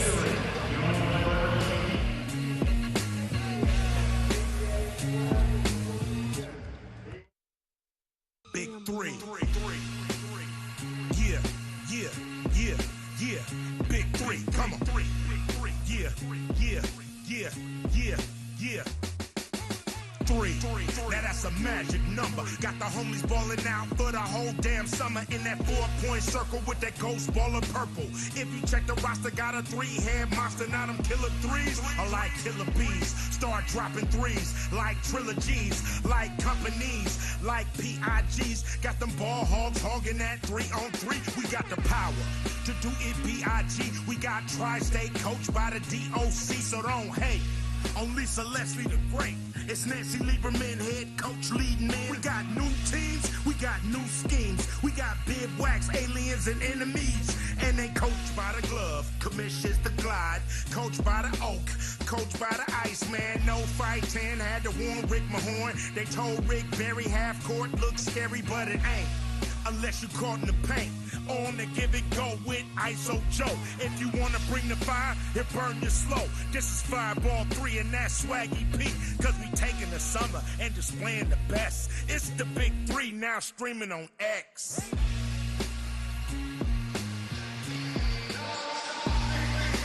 Big Three Season 7. We've reached Game 6 in Tampa, Florida. The Ball Hogs trying to get to an improbable 2-0 start. Aliens trying to avoid 0-2. We've seen some thrillers already today here at the Yuengling Center in Tampa, Florida. Enemies with a dominant win over Ghost Ballers. Enemies are 2-0. Tri-State. Bivouac with a game-winning free throw after Three's company called a timeout when they had none. Power comes back to beat the Killer Threes, and Triplets 52-39 over Three-Headed Monsters. Carter Blackburn, Avery Johnson, Rachel Dimitra, Brian Scalabrini as we get set for Aliens versus Ball Hogs, and a Ball Hogs team that has never made the playoffs in Big Three history, and yet they came out red hot in Week 1. 7 made threes for the Ball Hogs in the Week 1 win, and so now Rick Barry's team has a chance to go to 2-0 with hot shooting. Yeah, and it's all about the three-point shot. We know Jody Meeks can knock it down in his sleep. I talked to his dad before the game. He said he's ready to play, and he's going to need the rest of his teams like Leandro Barbosa, the Brazilian blur, to participate. And they want to get off to a good win. They want to win again because this team is really trying to make the playoffs this year for the first time. Aliens 1-5 last season, so trying to bounce back. Scal is with Rick Mahorn. All right, Coach, you lost a big-time player. Oh, yes, I did. I mean, Paul Millsap, first year, first game, and he's hurt for the rest of the season. So I really miss him. I love the way that he played, the way that his professionalism. But, hey, these other guys got to step up. Yeah, so what do you tell the team, and where do you go? Well, I just tell them they got to step it up. You know how it is. When you're playing in a professional league, the next man up mentality. All right, thanks, Coach. All right, no problem. Now, Paul Millsap was so great last week. 21-5, 3 assists, 3 blocks. And yet it'll be John Millsap who has to step up. Deshaun Bullitt, the co-captain, terrific player for Aliens. Devin Ebanks as well. And Leandro Barbosa, part of the shooting spree last week for the Ball Hogs to get to 1-0. So Rick Barry's 7th season as Ball Hogs head coach, the Naismith Memorial Hall of Famer. As you said, Avery trying to break through and make the playoffs for the first time in year 7 of the Big Three. If you don't have it, and that's one of the things Rick Barry, he's putting the emphasis on his players of no slow starts. Fast starts, fast starts. Run a two-man game, all right? Let's go.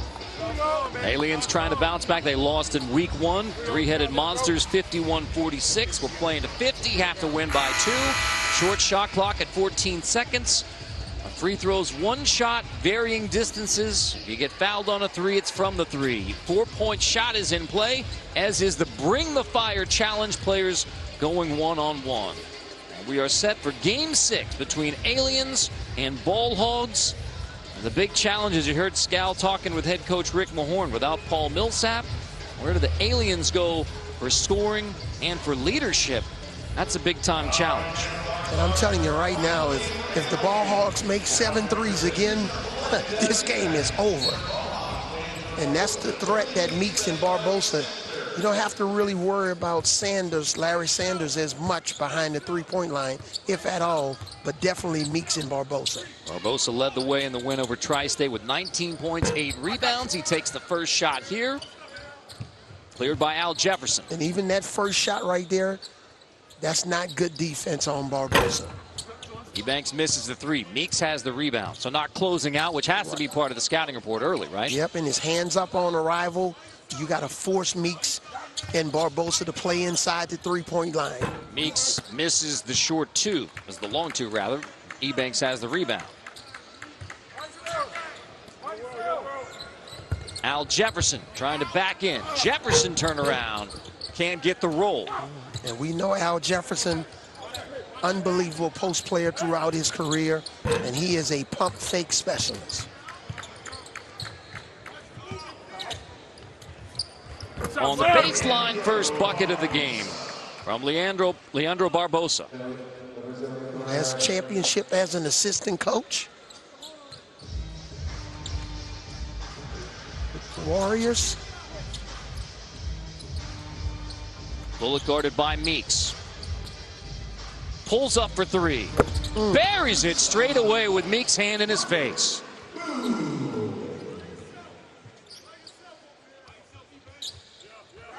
Deshaun started off in the big three. He was a little bit kind of uneven, nervous, but boy, he's really settled in. That won't go. Ebanks has a long rebound. Oh, he wants it again. Instead into the post for Jefferson. Mismatch. Jefferson on Barbosa. He called out the mismatch, and now Jefferson takes a little tumble. Yeah, got up slow. Looked like he came down on that right hip. Definitely took advantage of the mismatch with Barbosa, but yeah, fell pretty hard on that right side of his body. Meeks misses the three. Cold start shooting for Ball Hogs after the 7 made threes a week ago. Bullet fouled by Meeks. Aliens missing the Millsap brothers in week 1 combined for 35 and 13. Paul Millsap out for the season. That's a tough spot. Not only 21 and 5, but 3 assists and 3 blocks. Yeah.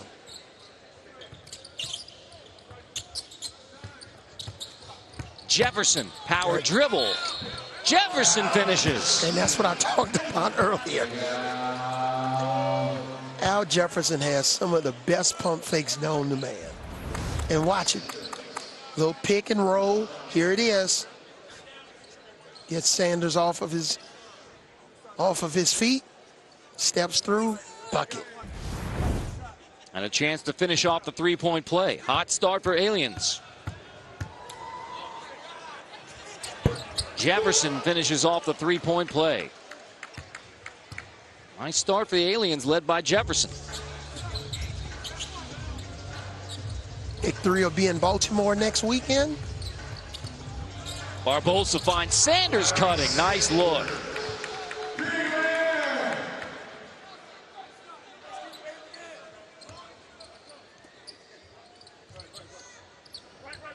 Bullet off the screen from Jefferson. Turns the corner. Trying to get past Sanders. Lost the handle. 4 on the clock. Got to shoot it. Ebanks has to heave it with the shot clock winding down. Into the corner. Rolls out for Barbosa. Tries another one. Back-to-back misses from the same spot for Barbosa. Which is rare. Now 3 on 2. Bullet all the way to the rim. So when you go for a steal, then it's over. It's 3 on 2. Good split there. Meeks turns the corner. Floater looked like Jefferson got a piece of it. Man got a piece of his hand as well.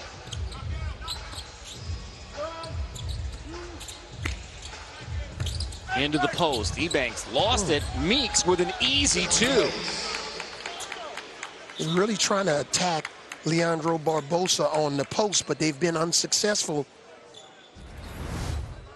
So here it is, a little spin there. When you spin, you almost have to come to a jump stop. Barbosa defending, step back, Bullet buries the triple. Second made 3. Aliens 13-6 start.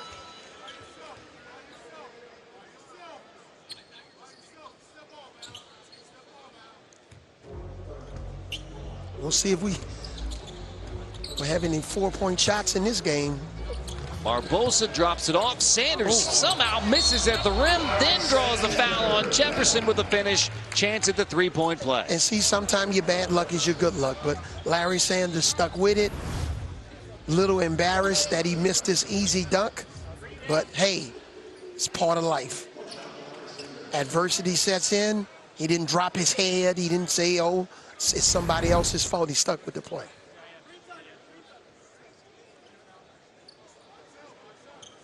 The veteran of Big 3 basketball, Larry Sanders. First year on the Ball Hogs. He's bounced around, but a versatile game for Sanders. You know, and these guys really take care of themselves, you know, before the season, try to make sure that they come in great shape. He's taken a lot of pride being a part of the Big 3 for 4 seasons. Air ball, Ebanks finishes. Works out as a long pass off the missed 3. John Millsap. Barbosa finds Meeks on a curl. Meeks fouled, and the finish. You know what's so special about the big three? And I can't thank Jeff and Ice Cube enough. Just seeing all of the families that travel with the players. All of the kids and the excitement. And you can see the look in their eyes. You know they're thrilled when they're about to get on that airplane to go and follow their dad to watch him play in the big three. And it's really a tight-knit family, and all of the folks in operations behind the scenes that really make this league so successful. Families in the stands, families following their big three players, and saw the Leslie family chatting with Rachel. Millsap draws a foul. And based on the ratings from the first week, I think we're in to really break some records with the big three in attendance, viewership, and I'm glad to be a part of it. Q. The man with the vision for the big three.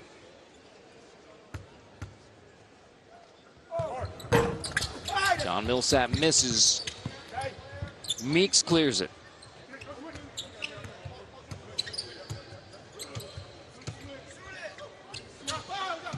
No, it's knocked away. You have two on the clock. You may have time just for one dribble. You got to get it up. They're giving them one more second. 1 more second, so from 2 seconds on the shot clock to 3.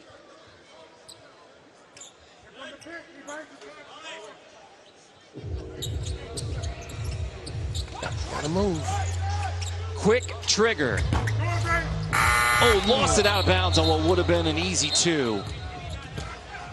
Millsap just fumbles it away. And man, when we were looking at the promo before our game, it didn't hit the rim. And Millsap didn't have possession of it, therefore a shot clock violation. We were looking at the promo leading up to this last final game, and just all of the coaches, Gary Payton, Ice, man, Gervin, Oakley. The Hall of Famer Rick Barry versus a veteran Rick Mahorn in this one. Yeah, and the commissioner, Clyde the Glide. I remember I met Clyde in 1988, my first year in the league. That didn't go so well for me. When we played against Portland. Millsap in the corner, buries the 3. And John Millsap, you know, close to a double-double last week, 9 points, 8 rebounds. Definitely going to need some more scoring out of him today. Mariano backing in, draws 2 defenders and can't finish. Millsap boards it for Aliens. Ebanks left well short by Millsap. Ball Hogs miss another 3. Summers misses the 3. Yeah, and again, I think the Ball Hogs got to get more guys on the glass. Oh, good move. Ebanks Euros his way to the hoop. Wow, unbelievable body control on that play. Timeout, Ball Hogs. After the hot shooting start to the season, it's gone cold here in game number 2 as Rick Mahorn's Aliens have an 8-point lead on the Ball Hogs. Yeah, a little right to left step through by Ebanks. No shot blocking, last line of defense. Let's check in with Rachel, another social media update. All right, you guys, another milestone. We have hit 2 million viewers here on X, and with that, we are going to do another giveaway. We're going to send you guys some Big 3 merch, so are you guys ready for this trivia question? I'm not going to be the one asking. Bibby, what do you got for him? I got 2 questions. What team did I play for, and what was my nickname while I was in the Big 3? Big 3. What team did Baby play for, and what was his nickname? Spam the comments now. First one to get it right wins Big 3 merch. Let's see what you guys got. Good to see Mike Bibby showing up, representing and supporting the Big 3. Al's back in? Okay. So then, all right, let's run this one then. Weeks 1 and 2, 5.8 million viewers on all games on X, over 2 million viewers on X today. at 11,000 last week, over 9,000 here in Tampa. A strong start to year 7 of the Big Three. And that's why I was commenting a few minutes ago about the Big Three breaking records. Look at that attendance. Over 11,000 in week 1 in Oakland. And now over 9,000 here. And I'm just so glad that we're traveling and back going city to city. Meeks hits the 3. I'm looking forward to my next Big Three calling games in Anaheim. You'll be there in San Antonio, too. That'll be special. Yeah, we're going to Nashville this year. Jefferson lost it inside. Mariano banging, draws a foul on Jefferson, who contests vocally the foul call on Al Jefferson.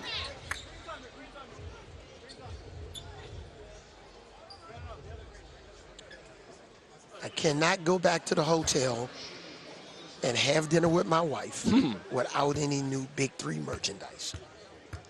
But we've already heard Rachel says you're not eligible for the trivia challenge, so you might have to go out of pocket, Avery. No.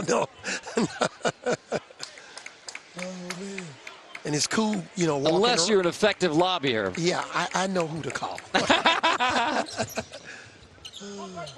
It's pretty cool walking around downtown Tampa and you see, you know, folks with Big Three T-shirts on, and it's like, okay. There's Clyde Drexler, commissioner of the Big Three, one of the greatest players to ever play the game, and a gentleman of the game as well. Big Three in excellent position in season 7. Yeah, and Clyde was a part of making, you know, basketball global, you know, with the dream team. Mariano runs it down. Meeks fires the 3. Millsap has the rebound again. Aliens without Paul Millsap. So John Millsap doing some work on the baseline, a 5-point edge. Yeah, nice little right to left crossover. Guys are really using that right to left and step back. Tried the back cut. It's out of bounds off of Millsap, so ball Hogs ball. When I was coaching both on the college and the professional level, I used to always tell players, when you go attempt to go back door, commit to it. Mariano airballs the 3 and answer the triple from John Millsap. Aliens 25-17. That'll send us to halftime. Aliens after the 0-1 start in week 1. Hot hand, even without Paul Millsap. John Millsap going to work. Hits the 3 to get to 25. Yeah, you got to close out to the touch in that situation. You can't short circuit that closeout. Let's check in with Scalabrini. I'm with Big Al Jefferson. Listen, you got a guy, a big-time player out. The other guys are stepping up. How did it work for you early on in this game to get it going inside? Well, I mean, it's just all about playing basketball. Same thing that we've been doing all our life. So, you know, as I took advantage of the matchup, shot was falling. And then you got a couple threes from his brother today. He looks like he's playing pretty inspired. Yeah, I think last week they was first game a little nervous. This week they more settled. We've been working all week together, so you know they're hitting big shots. All right, thanks, Al. Good luck second half. All right, thank you.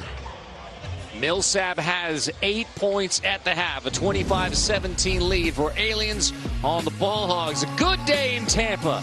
Game number 6, season 7 of the Big Three.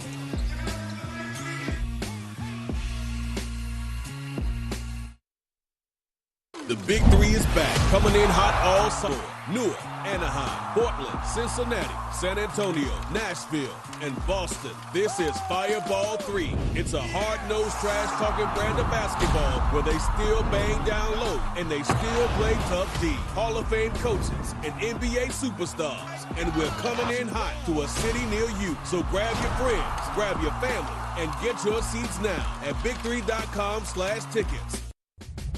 Next Saturday, it's a Big Three doubleheader from Baltimore.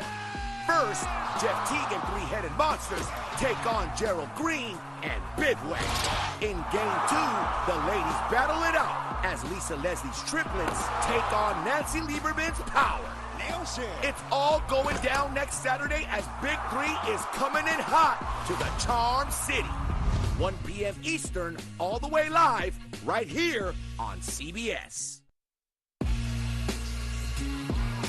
From the Yuengling Center on the campus of the University of South Florida, it's game number 6, week 2 in the Big Three. Aliens have a 25-17 lead over the Ball Hogs. Well, the big question, Avery, was how would the Aliens do without Paul Millsap, now out for the season? Pretty good response. Yeah, Al Jefferson's been terrific. E-Banks, they've been a dynamic duo to start the half, and that's why they got the lead. And it starts with Big Al. We know he's one of the best post-up players in the history of the Big Three, and he knows how to pick and roll, beautiful shot fake, very crafty around the basket. And then E-Banks, he just does it all. He can play outside, inside, knock down the three, he offensive rebounds. Is always in the right place at the right time. Beautiful step-through move there. And he's putting on the show. Let's check in again with Rachel. Coach, you guys are favored to win this game. Had a rough start to it. What was going on in the first half? Well, we didn't play particularly good defense, and our offense was non-existent. We couldn't make any three-point shots, except for one. We were a very good three-point shooting team. We just had to play better defense, and the shots will start to drop. If we play better defense, we'll be fine. Keep moving the ball. Well, thanks, Coach. Good luck. Talking about the three-point shot, last week when they won in week 1, 7 made threes. In the first half, only 1 made three for the Ball Hogs. Going to need a better effort shooting the basketball in the second half. And give Aliens credit. They came in with a scouting report trying to limit the threes. But Barbosa missed a couple of wide open threes from the left corner that we know he can make. E-Banks, how about that? Now 10 in the game for Devin E-Banks after he took a couple of pops play on, and he did. Barbosa whips it into the hand of Meeks, fires a three. Meeks runs it down again. And now Barbosa off the window. Nice look. And that's what you don't want to happen. Ball Hogs are really struggling from three. You don't want to give up any offensive rebounds. You got to box out. This is one of the biggest opportunity games for the Ball Hogs ever. Year 7, they've yet to make a playoff and chance to go to 2-0. And yet Aliens have the hot hand. Here's Barbosa, quick push shot, rolls out on the offensive glass. Sanders can't finish. Back out to Aliens. E-Banks thought about the three. Tries the baseline and draws a foul on Sanders. And I think that was a little bit of a frustration foul by Larry Sanders because he thought he got fouled on that last layup that he missed. But this is a foul. That's a foul. That's a tackle. E-Banks has 10 to lead Aliens. Millsap 8, Al Jefferson 6. Millsap behind the back. Step back won't go. Rebound, Millsap follows a miss, and another foul called on Sanders. Well, they got a little bit of a bailout there because Millsap had E-Banks wide open and missed him.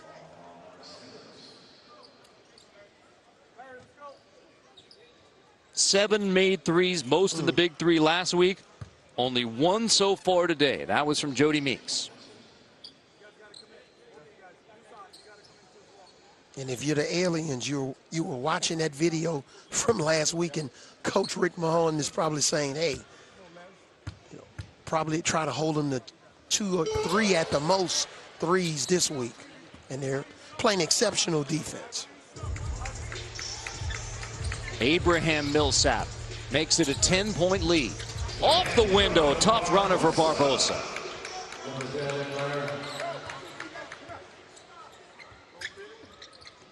Ooh. Another foul called.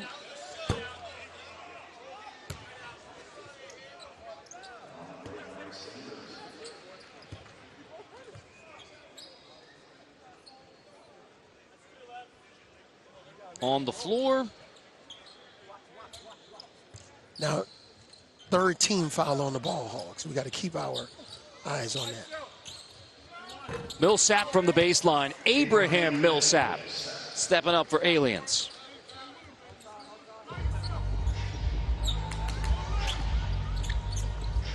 Barbosa got the switch. Feed inside to Sanders. Keep it up high. Off the window, it rolls out. E-Banks has the board. Catch it, go up with it. Probably didn't need to dribble on that one. What do you think? I defer to your expertise, Avery. Out of bounds, looks like it's. Let's see who this is off of. Could have been either way. Did my wife tell you when you met her before the game and I brought you over to say hello. She said you have a TV voice. That's what Cassandra said. Very nice to meet Cassandra. Hope she's enjoying her time in Tampa. Bullet hits the three. Nice move. Look at his one-legged shot. Wow. Tough finish. Barbosa lob. Sanders catches and finishes.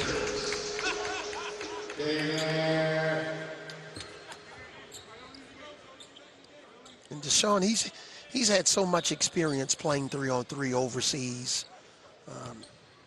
This is like riding a bike for him. You said you see him more aggressive this year in the big three. Yeah. It's all about the four-point shot. He's got that range. Step back three. Bullet launches trying to look like Sanders got a piece to wipe it out. Shot clock violation. No, he tipped it. Yeah, that's.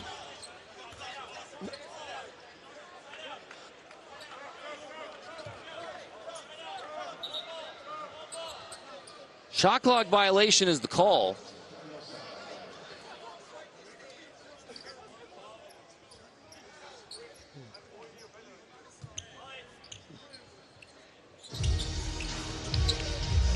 Sanders knocked away.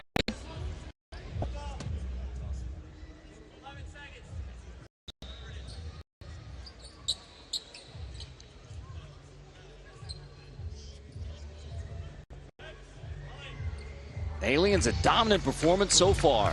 11-point lead. Without their leader, Paul Millsap, as Meeks reaches in for a foul. Let's check in with Brian Scalabrine. And me, don't forget me too. And Rachel. Thank you. Here with Bibby, we do have a winner for our giveaways. Make sure that your DMs are open so we can get you that merch. But Bibby, I was wondering, we're in Baltimore next week. Are you down to join us there as well? Yes, I would love to. I mean, hopefully I can start coming every weekend and be a part of this again. I'd love to be a part of it again. And we have a big competition. We know Baltimore, the DMV, it's like a big-time basketball hub. All you guys that want to come out and try to challenge this man, the king of the four, to a four-point shooting contest, get your tickets, because I'm not sure that anybody's going to beat you. And there's a cash prize, too, if you do happen to beat me. So, I mean, it's not likely to happen, Scals, but there's a chance they could. You know, I've always found out about casuals or randoms. They always think they could beat the NBA player. I seen your video on that. I mean, it wasn't good for those guys. I mean, it's not as easy as it looks. We might look like we're moving slow, but we're really not. You guys have a week to get in the backyard and get some shots up, okay? You heard it here. The challenge has been tossed out. Beat Mike Bibby at the four-point shot in Baltimore. Who's stepping up? I think I may try it 1 week. Have you tried the four-point shot? I have not. I didn't have three-point range. I may have to suit up. But you knew how to find the guy who did have the rings. That's the most important part. Absolutely. Really and truly, the four-point shot is a little bit of an insult to Mike because he has 5-point range. Going to the monitor to see who this is out of bounds off of. Looks like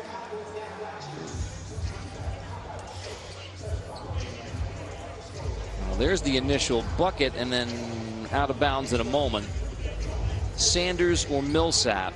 This looked like it was all Sanders. Looks like Sanders touched it last.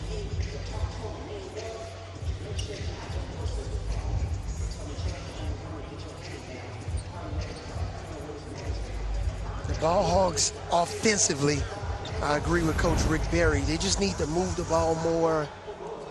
The ball needs to just get some more energy, just a little stagnant.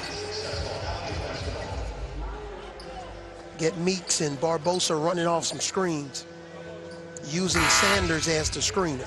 And they made 2 shots out of their butt with the clock running down. The big number that stands out for Ball Hogs, only 1 made 3 after they had 7 a week ago in the week 1 win.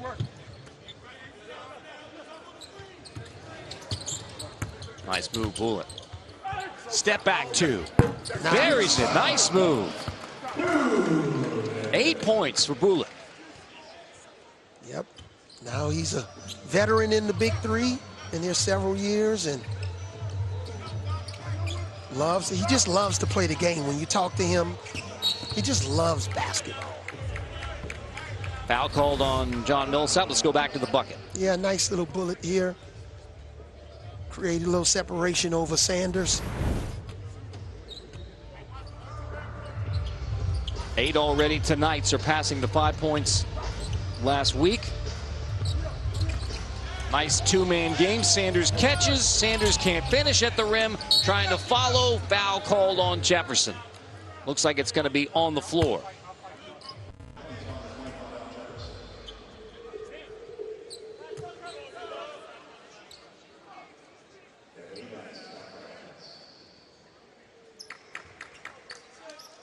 Ebanks is coming back in. For Aliens, he leads him with 10 points. And I think the ball needs to find him a little bit more often. Barbosa, hesitation three, missed it. Ebanks has the rebound, so put it in his hands already. So let's look at this next 3 to 5 possessions and see how many times he's going to at least attempt a shot. Bullock going one-on-one on Meeks, gets a step, gets in the lane, draws 2 defenders. Sanders gets the block. Big time block from Sanders. And boy, nice move, but Ebanks was wide open. Look at Sanders come over to help, so that means Ebanks is open. Looks like 1 second on the shot clock here as the Aliens inbound. Catch and shoot. Oh, Bullock missed it. That's a shot clock violation.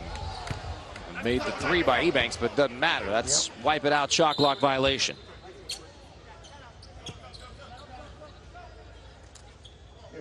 Abraham Millsap will check in.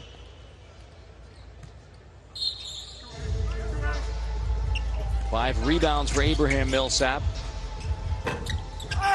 Won't go for Meeks. Stick back goes Larry Sanders.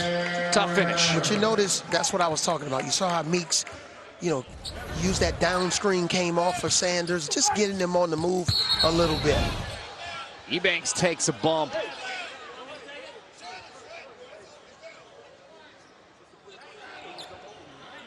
They may bring the fire on this one.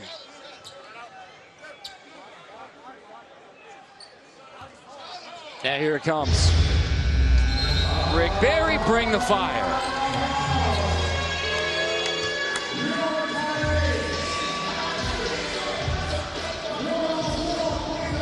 So one-on-one with 10 seconds to shoot. Ebanks versus Barbosa. Ebanks pulls up, long 2, and it goes. Ebanks wins, bring the fire. And that's what we were talking about. Ebanks needs to get, I know it was in bring the fire. The ball's got to find him. He's got to get up some attempts, move, cut, post up. He's the Aliens' best offensive threat. 12 points to lead all scorers in the game. Barbosa, Millsap takes a tumble. That's Abraham Millsap, who looked like he took one in the neck. Yeah.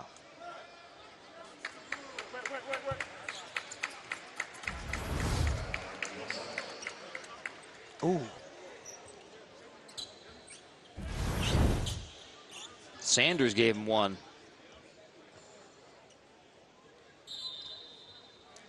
They want to review that one. See if they want to upgrade the foul. Not scared for the Aliens, already without Paul Millsap. And then Abraham Millsap takes that direct blow to the throat.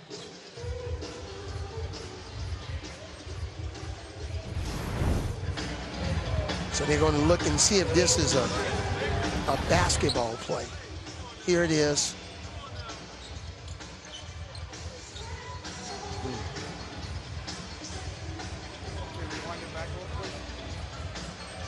Here's a better look. Oh. They may upgrade this one. And Sanders clearly trying to clear out.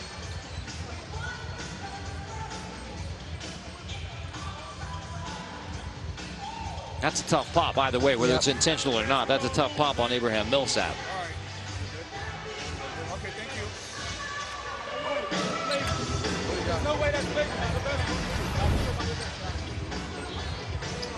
So will this common foul be upgraded to flagrant on Larry Sanders?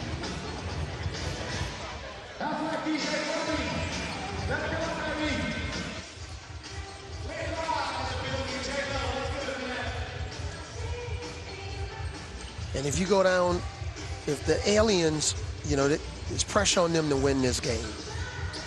If you go down 0-2, wow. This is not an 82-game season. It's a short season. You almost need to, that third game would be an absolute must-win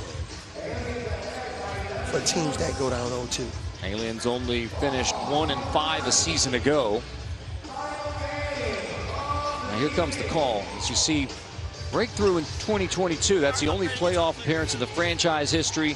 And then they follow that up with 1-5. A disappointing season, trying to bounce back, make it 1-1. What's the call, Avery? They're upgrading it to a flagrant foul.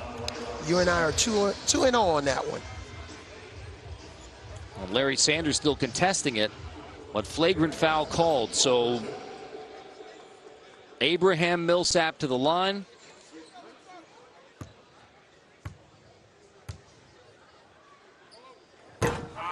Misses the free throw.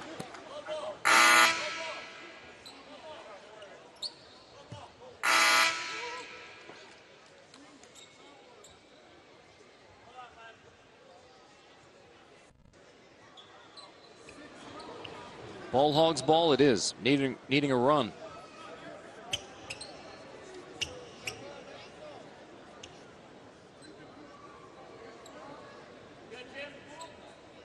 Not sure we're checking there. It is Ball Hogs basketball.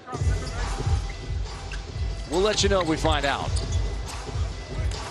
Ball Hogs needing a tremendous comeback. Down by 11. Barbosa trying to spark something off the window. Sanders follows it up with a 2. And now, you know, with the Ball Hogs, they've got to string together a couple of stops. Ebanks on the wing. John Millsap into the paint. Off the window. Rolls out into the hands of Meeks. Meeks fires a 3 in the corner. Foul. Draws a foul. The one shot for 3 points coming for Jody Meeks.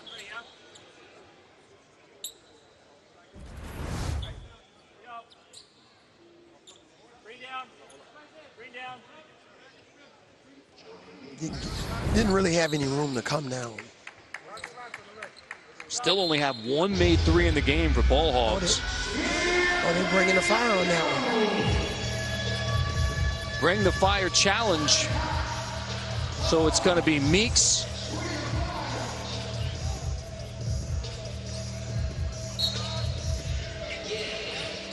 Millsap.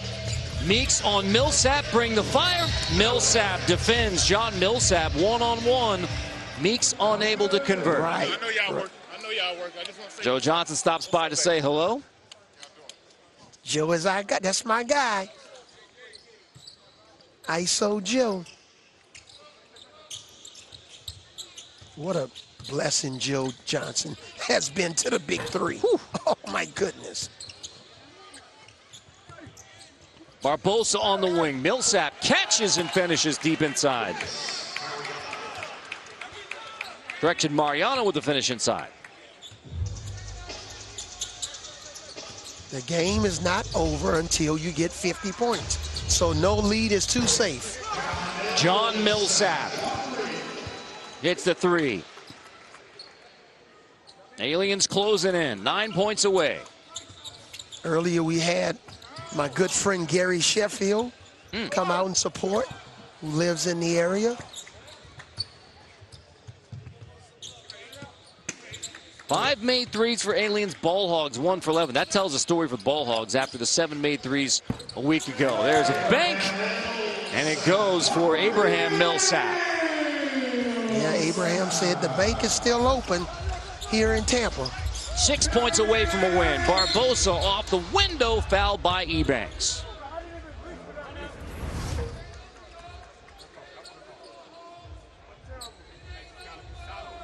But the Aliens are just playing with a ton of confidence, and they look like the more desperate team. Loose balls, hustling for rebounds. And again, playing without Paul Millsap, out for the season after his tremendous week 1 with 21 points and 5 rebounds. That's a great response for Rick Mahorn's Aliens.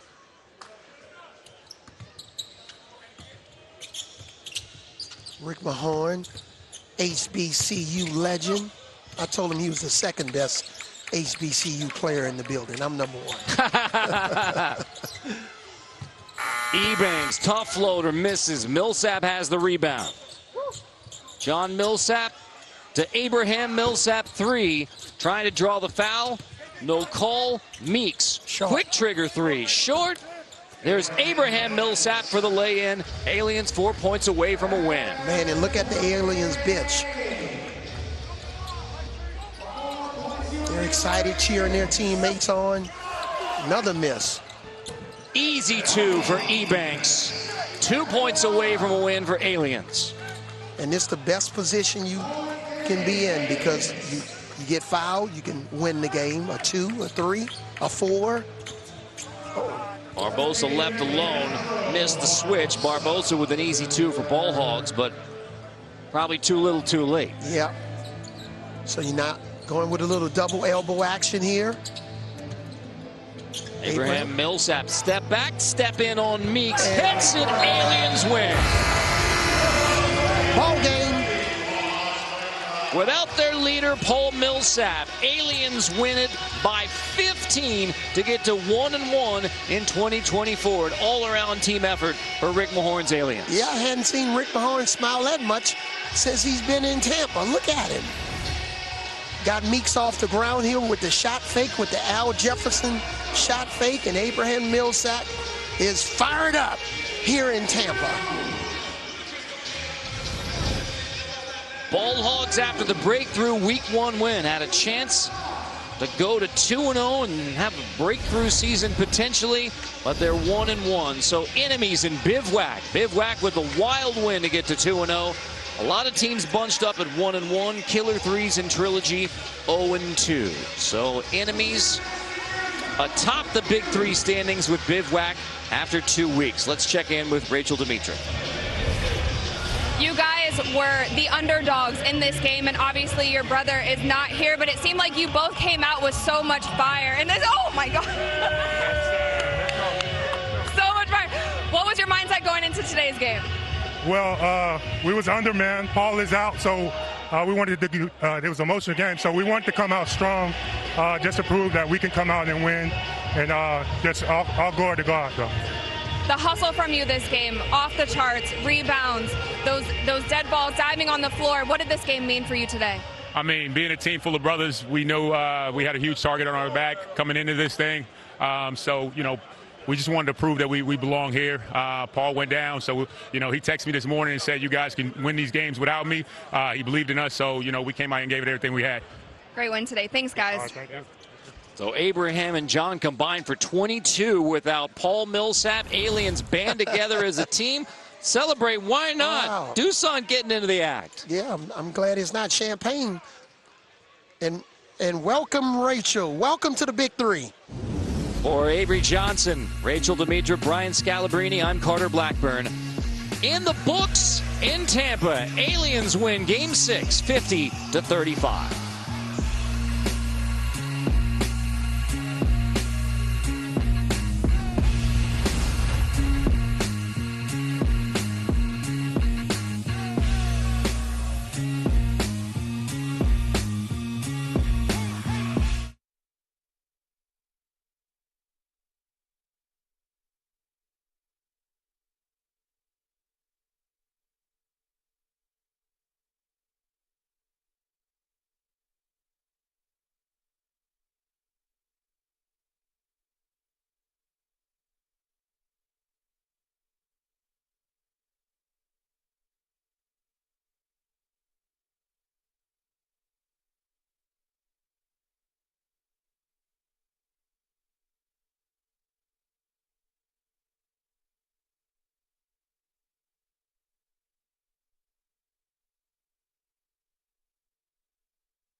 Camps backing in on Owens. McCants on the fade. Giving Trilogy a 4-point advantage.